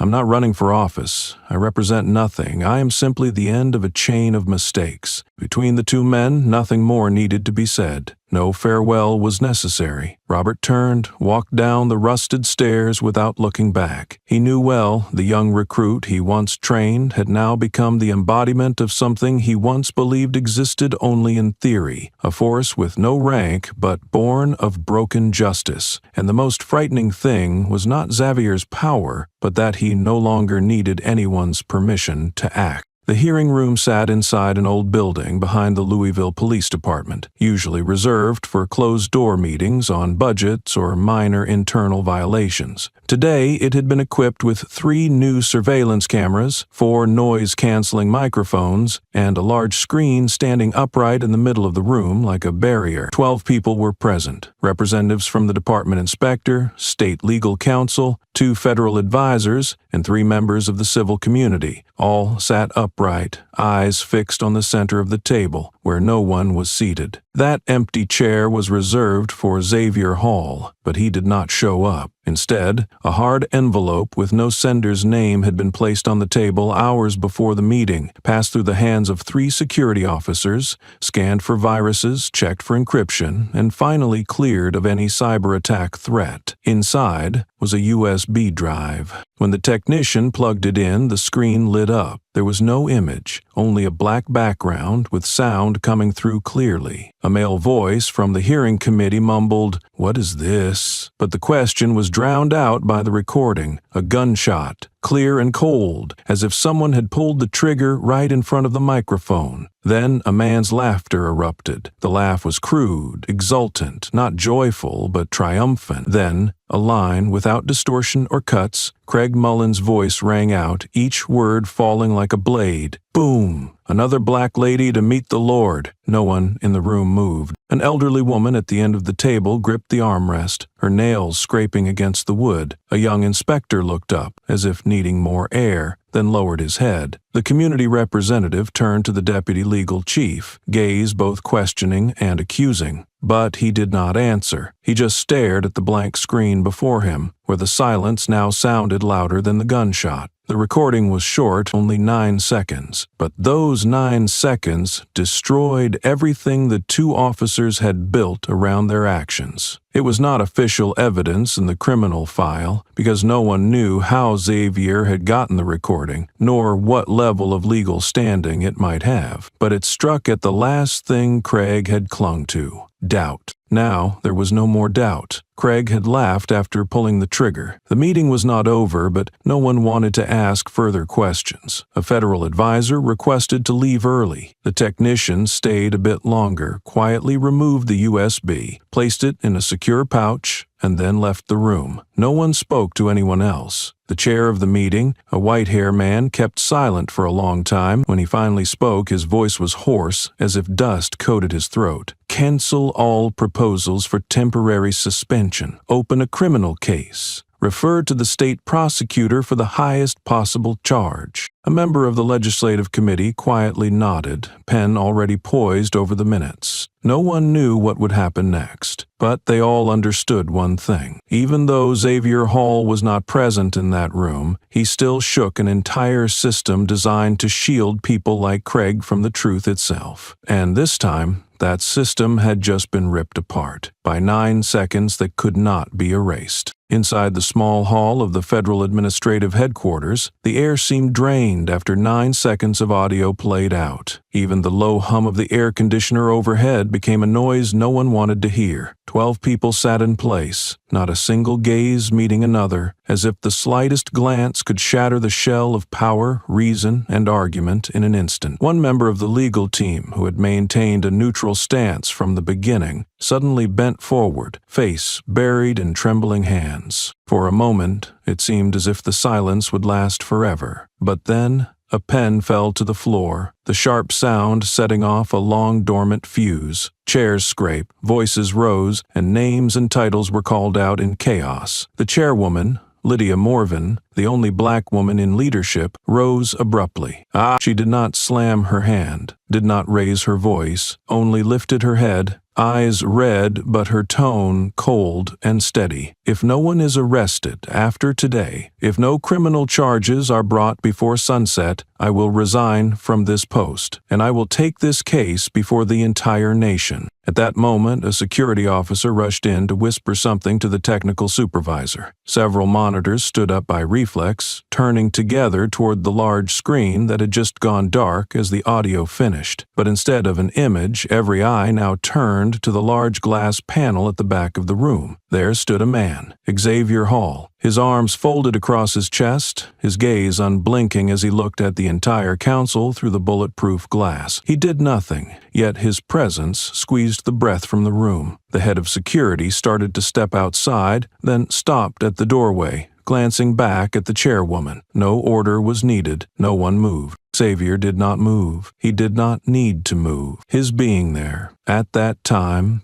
in that place, no announcement and no one seeing how he entered, was enough to render every title in the hall meaningless. Everyone knew this was no accident, nor was it showmanship. It was a full stop. Chairwoman Morvan turned to her colleagues. "You have heard the recording, and if you still have sense, you have seen that man. Now, let us work." She sat down and opened a new folder on the table. Someone else nodded slowly. Next came the soft sound of papers, pens being pulled from shirt pockets. The meeting resumed, but at a completely different pace. No more moderate words, no more technical excuses. Everyone understood. This was no longer an internal hearing. This was a vital ethical reckoning for an entire system. And outside, the man named Xavier Hall still stood. He did not need to step inside because, after what had happened, he had already been at the heart of that meeting all along. No one dared move, no one dared ask what he planned to do next, because they all knew. Control was no longer in their hands. That morning, the internal bulletin board of the Louisville Police Department displayed a startling announcement. Brennan Foy was officially indicted on 3 charges, including abuse of power, assault causing death, and submitting a falsified report. The bold type on a white background carried no commentary, but each word landed like a direct blow to the already battered reputation of the entire department. In the small room where Brennan was held, awaiting his initial hearing, he sat slumped on the floor, eyes cloudy as chilled water, hands clutching his head, back pressed against the gray wall. No trace left of the officer who once puffed his chest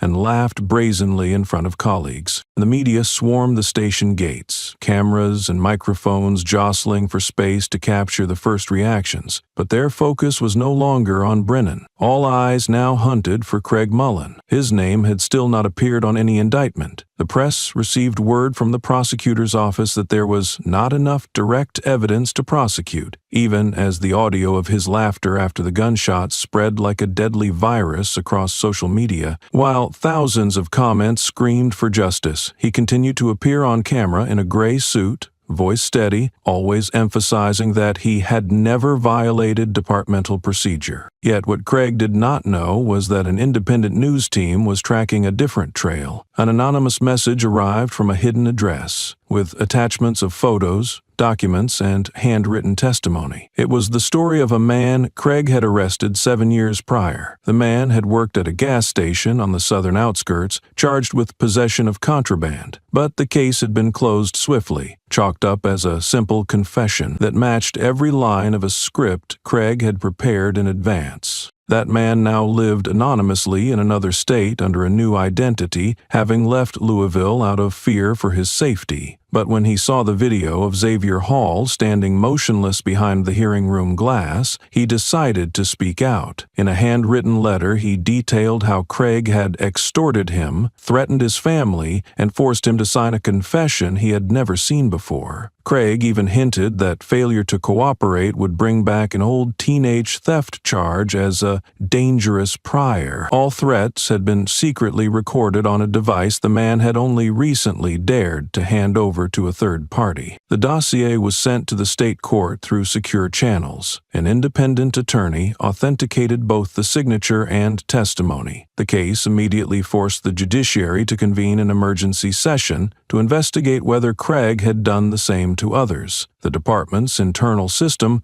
once thought ironclad, began to fracture. Old sealed files were dragged back into the light, case by case, name by name, each trace exposing a filthy chain of conduct no one had dared mention before. In his office, Craig still sat behind his desk, eyes skimming the news, fingers silencing all notifications, lips pressed tight. But deep in his heart, he knew the mask was tearing. What Xavier had stirred was more than anger. It was the darkness of decades, violence, cover-ups, manipulation, now being dragged out under the sun. And once the first witness had come forward, the rest would not stay silent forever. Within just 3 days after Brennan was indicted, the name Craig Mullen began appearing non-stop on major headlines in an entirely new context. No longer the officer caught up by his partner's crimes, he was now the focus of a string of lengthy investigative reports, with every milestone in his career unearthed like an old landfill finally being cleared. A local paper published a list of 8 fatal shootings in the past 12 years, all categorized as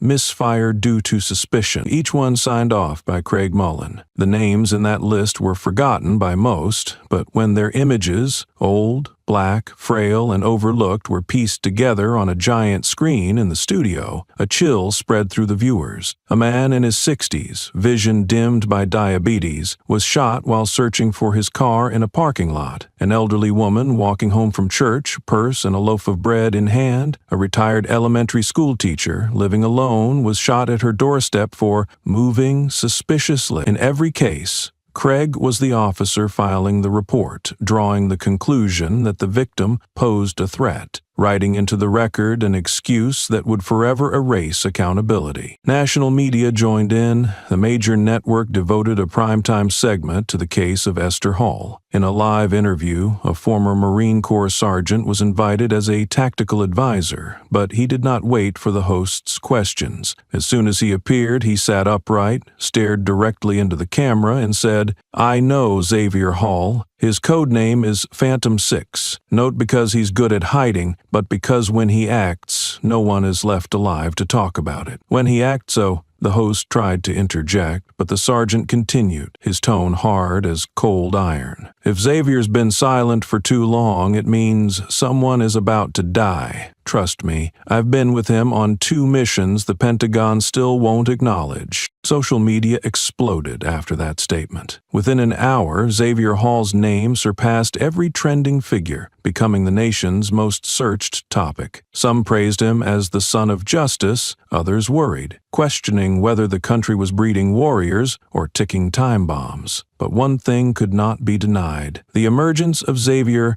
had made it impossible for the system to bury what it once did. Craig, though not yet indicted, now had nowhere left to hide. Everywhere he went, he met cold stares. Diners that once served him turned away, corner stores refused service, even fellow officers who once drank beers with him avoided his gaze as if he carried a disease. Deep inside, he knew it was not exposure that drove them away, but fear itself. No one knew where Xavier was. No one saw him speak or act, but everyone understood when someone like Xavier disappeared from view, it meant he was in motion, and every step he took was a silent warning to the entire system that once laughed over his mother's death. The memorial for Esther Hall took place in silence, without loudspeakers or any of the usual trappings of official political events or justice campaigns. It was held in a small garden within the neighborhood where she had lived for 40 years, her hand-painted portrait set in the center, neat and lifelike enough that people felt she might still be sitting there, holding her grocery bag, head tilted, wearing that gentle smile she had every day. The neighbors came in great numbers, but kept quiet as if bound by an unspoken pact. Each person, from elderly men and women who had learned to read from her, to the boys who played soccer across the street,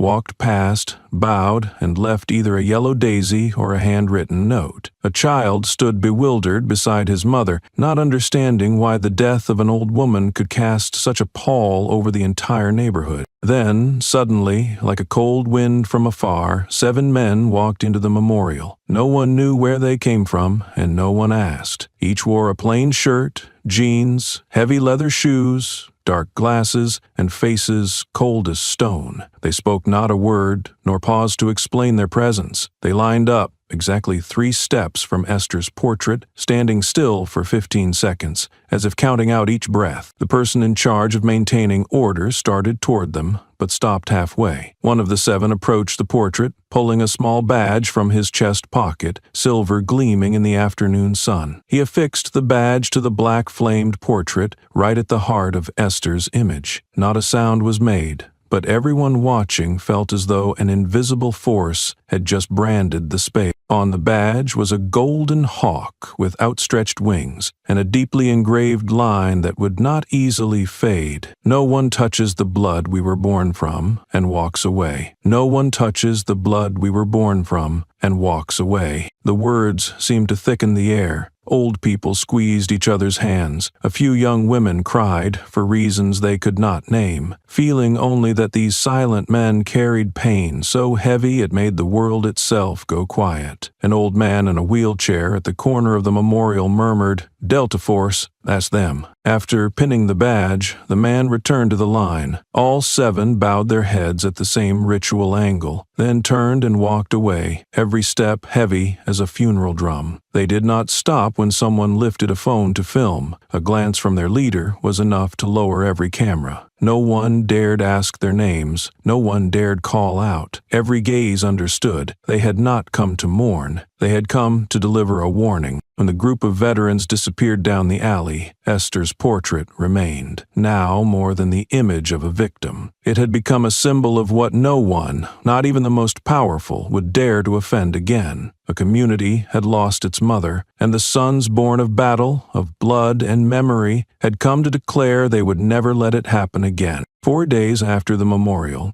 a leaked letter from a senior military officer landed on secure channels between the Department of Justice and the Pentagon. Only 2 lines, unsigned. It read, "Xavier Hall is one of ours. Any attempt to arrest, threaten, or approach him will be considered an act of war. The level of escalation is yours." No explanation needed, just the sender's reputation was enough to force every federal and local agency to back off. Xavier was no longer just a target, but the final warning. Craig Mullen, spiraling, never really grasped this message. Paranoia took over. Every morning he checked his phone for Xavier's name, scanned cameras for strangers, and paced his house, sleepless. Desperate for control, he turned to the only power he knew, the media. Appearing on local TV, Craig looked wrecked, rambling. "I'm being hunted. I followed the rules. The media made me a monster." He shouted about being abandoned, accused Xavier of being a killer, and demanded to know who would protect him now. No one cut him off. No one offered sympathy. His former allies, politicians, and colleagues alike had all turned away. Deep down, Craig realized this was never just about him and Xavier. It was the reckoning of every erased life, with Xavier as the tip of the spear. After the segment aired, thousands commented on only 3 words, again and again. "Xavier is coming." Craig stared at his reflection, still in uniform, but already a ghost. That afternoon, in front of the small church on the corner of Claiborne Street, which had been the spiritual refuge of Esther Hall for many years, a private meeting was held. There were no prior announcements, no signs, no loudspeakers. The doors remained open as usual, but anyone who came understood this place was no longer for casual visitors. Only those who received a direct invitation from a deep voice over the phone knew the true purpose of the gathering. If you have ever lost a mother the way I did, come. About 20 people were present, mostly elderly, accompanied by children and grandchildren, some black women with gray hair, A few silent young men whose eyes hid stolen youth. On the simple altar at the far end of the main hall, there was no cross, no flowers, only a single photo of Esther in her youth, her eyes bright and face radiant. Below the photo lay a handwritten note. I taught lessons, not hatred. The church doors closed. Xavier Hall emerged from the room behind the pulpit, wearing no uniform, no weapon, no mask. He wore a black shirt, buttoned up to the collar, bare hands, walking slowly forward like someone bearing the guilt of an entire generation. No applause, no greetings. No one called his name. The way they looked at him, like staring at the last crack in their patience, tore down the distance between them without words. Xavier did not stand on the pulpit. He stood among the people. His voice rose, hoarse but clear enough to touch each slow-breathing chest. I was trained to track, infiltrate, eliminate. They called me a killer. They called me Phantom 6, as if I were a monster. But I have never killed anyone for their skin color, never fired because of power or because I thought I was better than someone else due to a badge. I only pull the trigger when someone threatens my teammates or this country. But what about my mother? He paused, lifting his head to meet the eyes weary from decades of Justice for signs. My mother taught for 30 years. She shopped her route, lived by the law, and never harmed anyone. They killed her to prove that in this country, a black woman over 70 can be deemed a security threat just for breathing. There was sniffing in the third row. A gray-hailed woman raised her hand to her mouth, shoulders trembling. Xavier stepped toward her, gently placing a hand on her shoulder. My sister was killed in 1997, also by the police. They thought she had a knife, but she was only holding a purse, she said, voice shaking. Xavier said nothing. He stood beside her for a moment, then turned back to the room. I do not form associations. I do not lobby. I do not need a war of words. I just want those who did this to face every gaze in this room, every mother, every child, every name erased from the records. The middle-aged man stood. I am the father of Jordan Miles. He died in 2008, shot 7 times in the back. He was only 19. They said he ran, but his leg was in a cast. He did not cry. He simply stood there, his hands clenched until the veins bulged. I am ready to stand with you, Xavier, as long as this time the blood does not flow in vain. All eyes turned to Xavier. He nodded slightly. I don't promise revenge. I promise only not to stay silent. With that, the meeting ended. No minutes, no votes. Families began writing loved ones' names on the old brick wall behind Esther's photo, creating a quiet memorial in the city's heart. The church froze as a small, elderly woman with red eyes stood trembling. My child died because of Craig Mullen, she said hoarsely. So was 18, walking home after work. They said he stole a car. I showed proof, but no one listened. For 6 years, I've lit incense and wondered why my child was killed like a dog. Silence filled the room, pain breaking everyone inside. Xavier approached her slowly, meeting her tearful gaze. He placed a steady hand on her shoulder. I hear you, he said softly. No one will silence us this time. His anger was like a sinking stone, quiet but crushing. A hush passed through the pews. Some covered faces, others bowed heads. This was no mere grief. It was recognition. An older man muttered, they never remember the victims' names. But now someone records every case. Xavier nodded. No one is forgotten. If justice fails, memory will make them listen. Outside, soft evening light filled the church as mothers and fathers, long silenced, breathed deeply. The woman wiped her tears, thanked Xavier quietly. He stood watching, as if seeing countless forgotten faces return to light. The promise was made. This time, no one could pretend not to hear.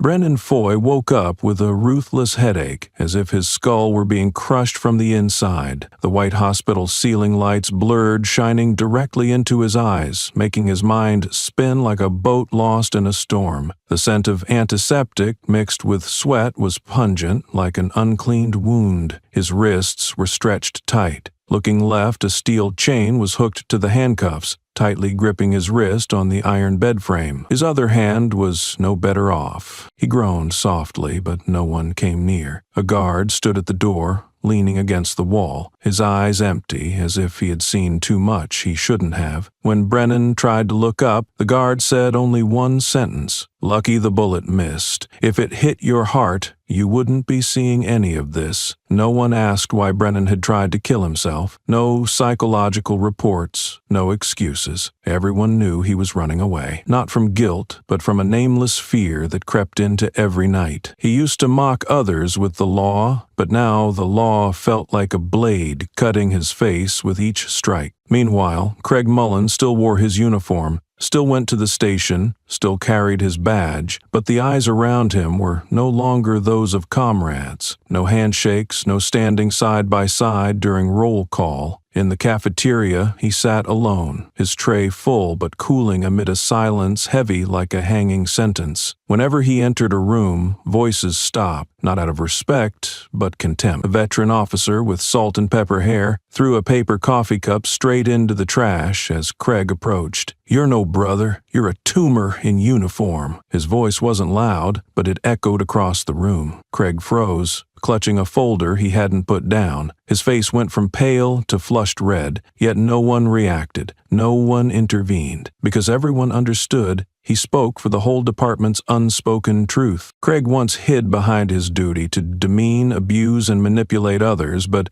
now that same uniform became a target painted on his back. Some whispered, "You killed that old lady. I haven't forgotten." Others wrote on the duty board, "Blood is still wet on the gun. Don't expect a clean record." He tried telling his superiors he was threatened, but all he got were cold stares and blunt questions. "Who do you think wants to protect you?" Those who once joked about the smell of the colored neighborhood now avoided him like a contagious disease. The captain, who once supported him, stayed silent, neither defending nor condemning, as if erasing all memory of knowing him. Craig couldn't call his family. They had turned off their phones. A cousin who once promised, "I'll stand by you whenever you need," now replied with words colder than steel, "You killed their mother. What are you to me now?" Both Brennan and Craig found themselves isolated on separate battlefields, consumed by consequences they once dismissed as mere jokes. Brennan lay chained in a hospital bed, his mind haunted by relentless memories each time he closed his eyes. Craig, engulfed by the oppressive silence of the police station that had once been his domain of power, now counted down the minutes to his inevitable downfall. They had called Esther Hall a lost old lady, laughed as they pulled the trigger, believing they could erase all traces as they always had. But this time, they forgot a vital truth. No one can cleanse their hands when blood drips from their own shadow. In the neighborhood, a rough statue emerged, crafted from reclaimed wood, broken chairs, and cracked bricks. Without orders or plans, the community united in just 3 days to build the figure of a woman standing tall, head held high, clutching a shopping bag. No plaques or titles marked it, only a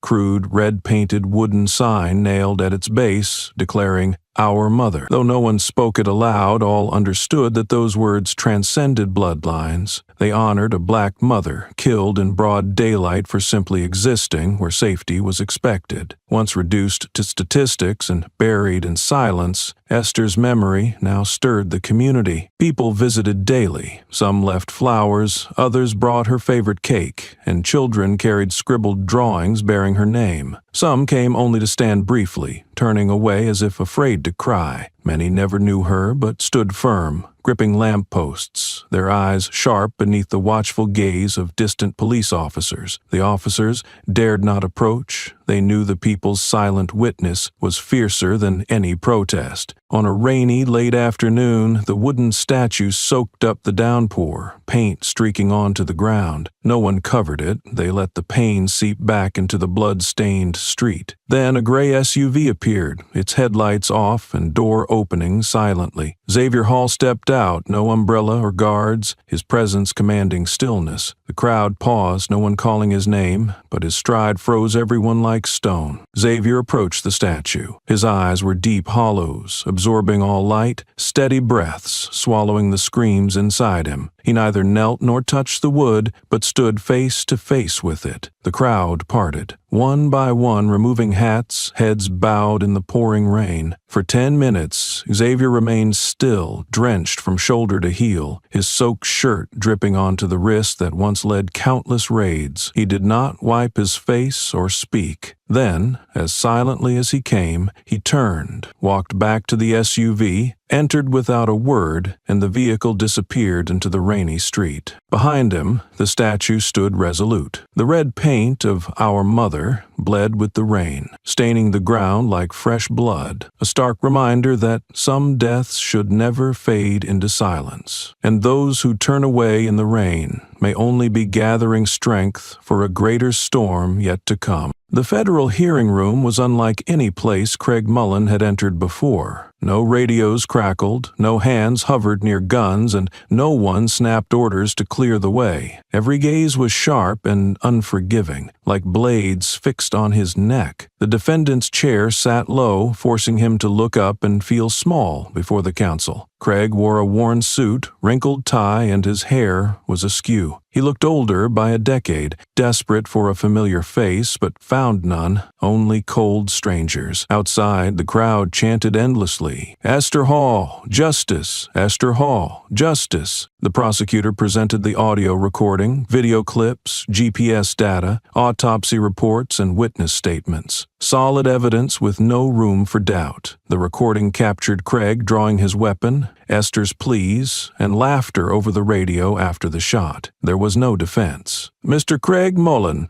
the judge asked through thick glasses, "do you have anything to say before we recommend formal charges to the Supreme Court?" Craig inhaled, as if reading an apology, but instead laughed, a dry, brittle sound. Leaning toward the mic, he said evenly, "I will never go to jail for some old lady's death." Silence engulfed the room. A woman dropped her pen. A man reclined, eyes fixed on Craig's mouth. Outside, protests erupted, clearly through closed doors. "Throw him out! He's no human!" The judge banged his gavel. "Silence!" But no one was quiet. The outcry wasn't madness, but a final breaking point for a community worn down by grief. Craig's words revealed his belief that he stood above the law, that killing a black person meant nothing in the system he manipulated. As the trial seemed to close, the prosecutor requested a newly obtained clip from secure data. The screen lit up, drawing every eye, including Craig's, who sat resigned. The shaky footage, likely from a hidden device, showed Craig in the police locker room, still blood-stained, rubbing his hands. His clear voice said, "You know what? She stood there trembling, like she knew what was coming. I aimed the gun. She raised her hand, like I was some sacred thing to beg. But I laughed. That wrinkled face, that weak voice. I don't know why, but I pulled the trigger, just once.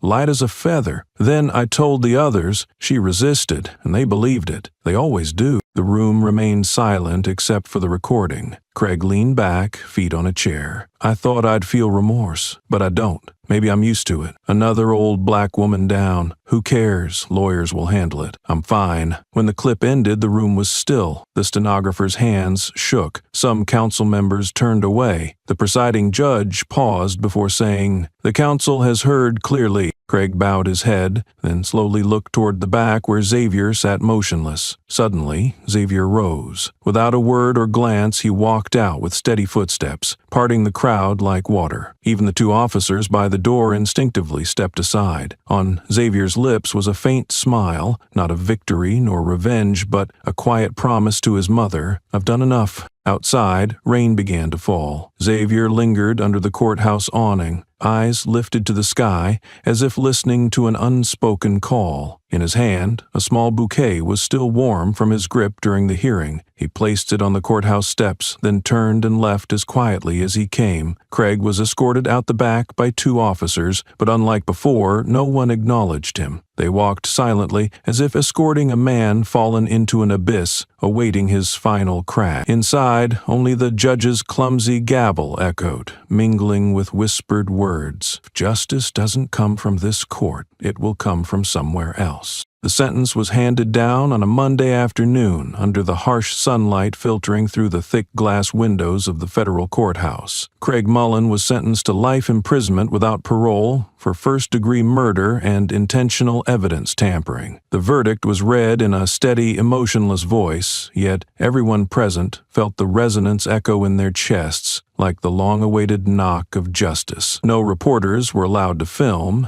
and no photos of him appeared in any news outlet afterward. He vanished from the spotlight like trash quietly swept away, where no one needed to know. From the courtroom, Craig was escorted into an armored transport vehicle. No one spoke to him, not even the guards. His eyes no longer showed panic but dullness, as if he were trying to understand how everything collapsed so fast. He was taken to a federal prison deep in the woods, a place reserved for those who once wore uniforms and believed it put them above the law. He had no contact with the press, no letters going out, and no one knew how he lived. The name Craig Mullen, once a provocation, was now a shadow no one wanted to recall. Meanwhile, Brennan Foy, who once mocked an old woman falling to a bullet fired by his partner, could not even make it to his trial. After a severe breakdown in the holding cell, he was sent directly to a psychiatric facility. The media was barred, but an anonymous nurse reported that on the day he was admitted, Brennan kept screaming that someone was in the room, whispering in his ear. He was restrained with fabric straps, eyes fixed on the ceiling, repeating over and over, "I didn't mean to, I didn't mean to." By the third day, he no longer recognized anyone, not even himself. His face in the mirror was covered in terror. When asked his name, he replied, "Phantom 6 is coming," then screamed, scratching his face until it bled. Despite increased security, his condition worsened. He lost the ability to distinguish reality from illusion, forgot why he was admitted, and only knew that someone is coming to take back the blood. Brandon's case was moved to long-term care, assessed as no longer criminally responsible. In windowless rooms, two men who once wore the law enforcement uniform of a city now gnawed at decay on opposite ends. One severed from the light forever, the other lost in an inescapable darkness. No one mentioned them anymore. No news, no defense. Strangely, the community did not need such validation. People had their own story, their truth exposed, and had witnessed a warrior son rise for a mother who no longer lived to be protected. Louisville slowly found its pace again, but in quiet street corners and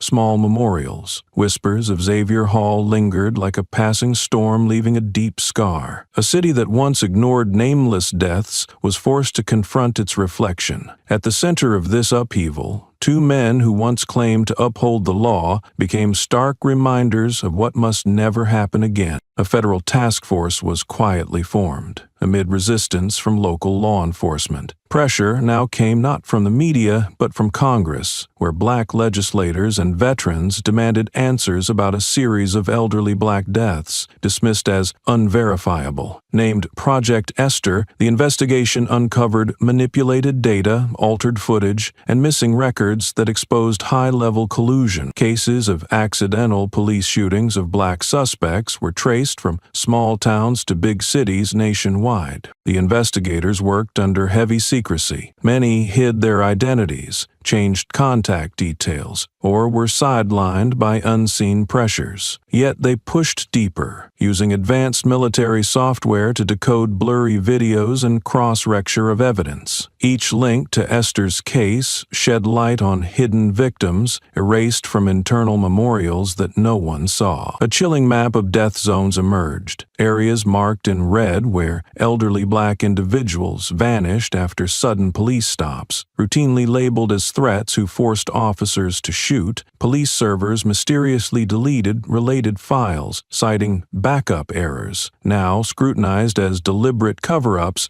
rather than technical faults. Initially cautious, the media's tone shifted after Esther. Safe phrases like police misunderstanding disappeared. One local paper's stark headline summed it up. One mother killed. One team has fallen. One system brought to its knees. No frills, just the harsh truth that demanded attention. Esther's faded name became a potent symbol. Public vigils turned tears into oaths, while minority communities launched legal trainings, formed police-watching groups, and created hotlines for victims outside official channels. From her blood, a new wave of resistance grew. Xavier Hall, the man who sparked it all, vanished without a trace. No statements, no public appearances. Yet every investigation report bore an anonymous signature, Phantom 6, accompanied by meticulous evidence. No one sought him, as if the system knew some, once fueled by righteous fury, would stop at nothing to ensure history remembers. Justice often begins only when the truth can no longer be silenced. Xavier returned to his mother's small house on a cold afternoon, the sun slanting like a folded cloth. The worn wooden door bore marks of years, filled with hardship and love. He entered, touched the chair she once sat in, then went straight to the old room where she kept untouchable belongings. In a corner, a small safe lay beneath a thin cloth. He opened it. Inside were his military medals, first-class valor, hostage rescue, and the Medal for Courage. They gleamed faintly, reflecting moments he survived on the edge of life and death. Now they felt like hollow aluminum. Xavier struck a match, dropped it inside, and watched the flames consume the medals quickly, leaving only gray ash. No symbol could hide the guilt of not being there when his mother needed him most. He sat at the table, pulled out a blank sheet, and wrote with firm strokes. To Congress, don't call me a hero. I did not act for my country. I don't need honor. I am a son who came too late to stop my mother's blood from staining the earth. If you insist on calling me by military titles, use them to shield yourselves when facing other mothers. He folded the letter, left it open on the table as a mirror reflecting power structures. Some stories begin as accidents, but end as indictments of entire systems. Esther Hall's death wasn't a mere misstep in a series of vague actions. It was the climax of rot nurtured inside government machinery. She wasn't a target, but a living testament to what those in police uniforms learned to dismiss: human dignity. She crossed the street with simple groceries and weak legs, never threatening or resisting. But to Craig Mullen and Brennan Foy, she was just a name to be twisted in falsified reports. The silence after the shot wasn't only the fallen's quiet, it was the silence of those who knew and looked away. The scariest part wasn't the officer who fired, but the many who stood by, recording, altering, hiding, protecting each other as if a woman's life was worth no more than a few pre-written paragraphs. They thought they could smother outrage by rewriting the story, erasing names, images, and existence. But they didn't know Esther's only son, Xavier Hall, was born in fire and raised under the harsh discipline of a force they never dared meet eye to eye. Xavier didn't come to beg or to be a hero. He returned to declare one thing: his mother was a person, and what happened was a crime. His presence required no weapons or threats, for his very existence, his history, and skills as a Delta Force warrior were enough to shake the entire system. If you have read this far, perhaps your heart, like millions of others, still aches to see a mother shot dead in a street, burns with anger when the perpetrator dares to smile in court. This is not just the story of Esther Hall or Xavier Hall. It is a warning, an indictment, a wake-up call to anyone who once believed they were not involved. Today it is her. Tomorrow it could be your mother, your child, or yourself. Don't let silence become complicity. And if you believe justice does not lie in the barrel of a gun but in each of our actions, share this story. Let the world remember that the blood of a black mother can bring down a wall of lies.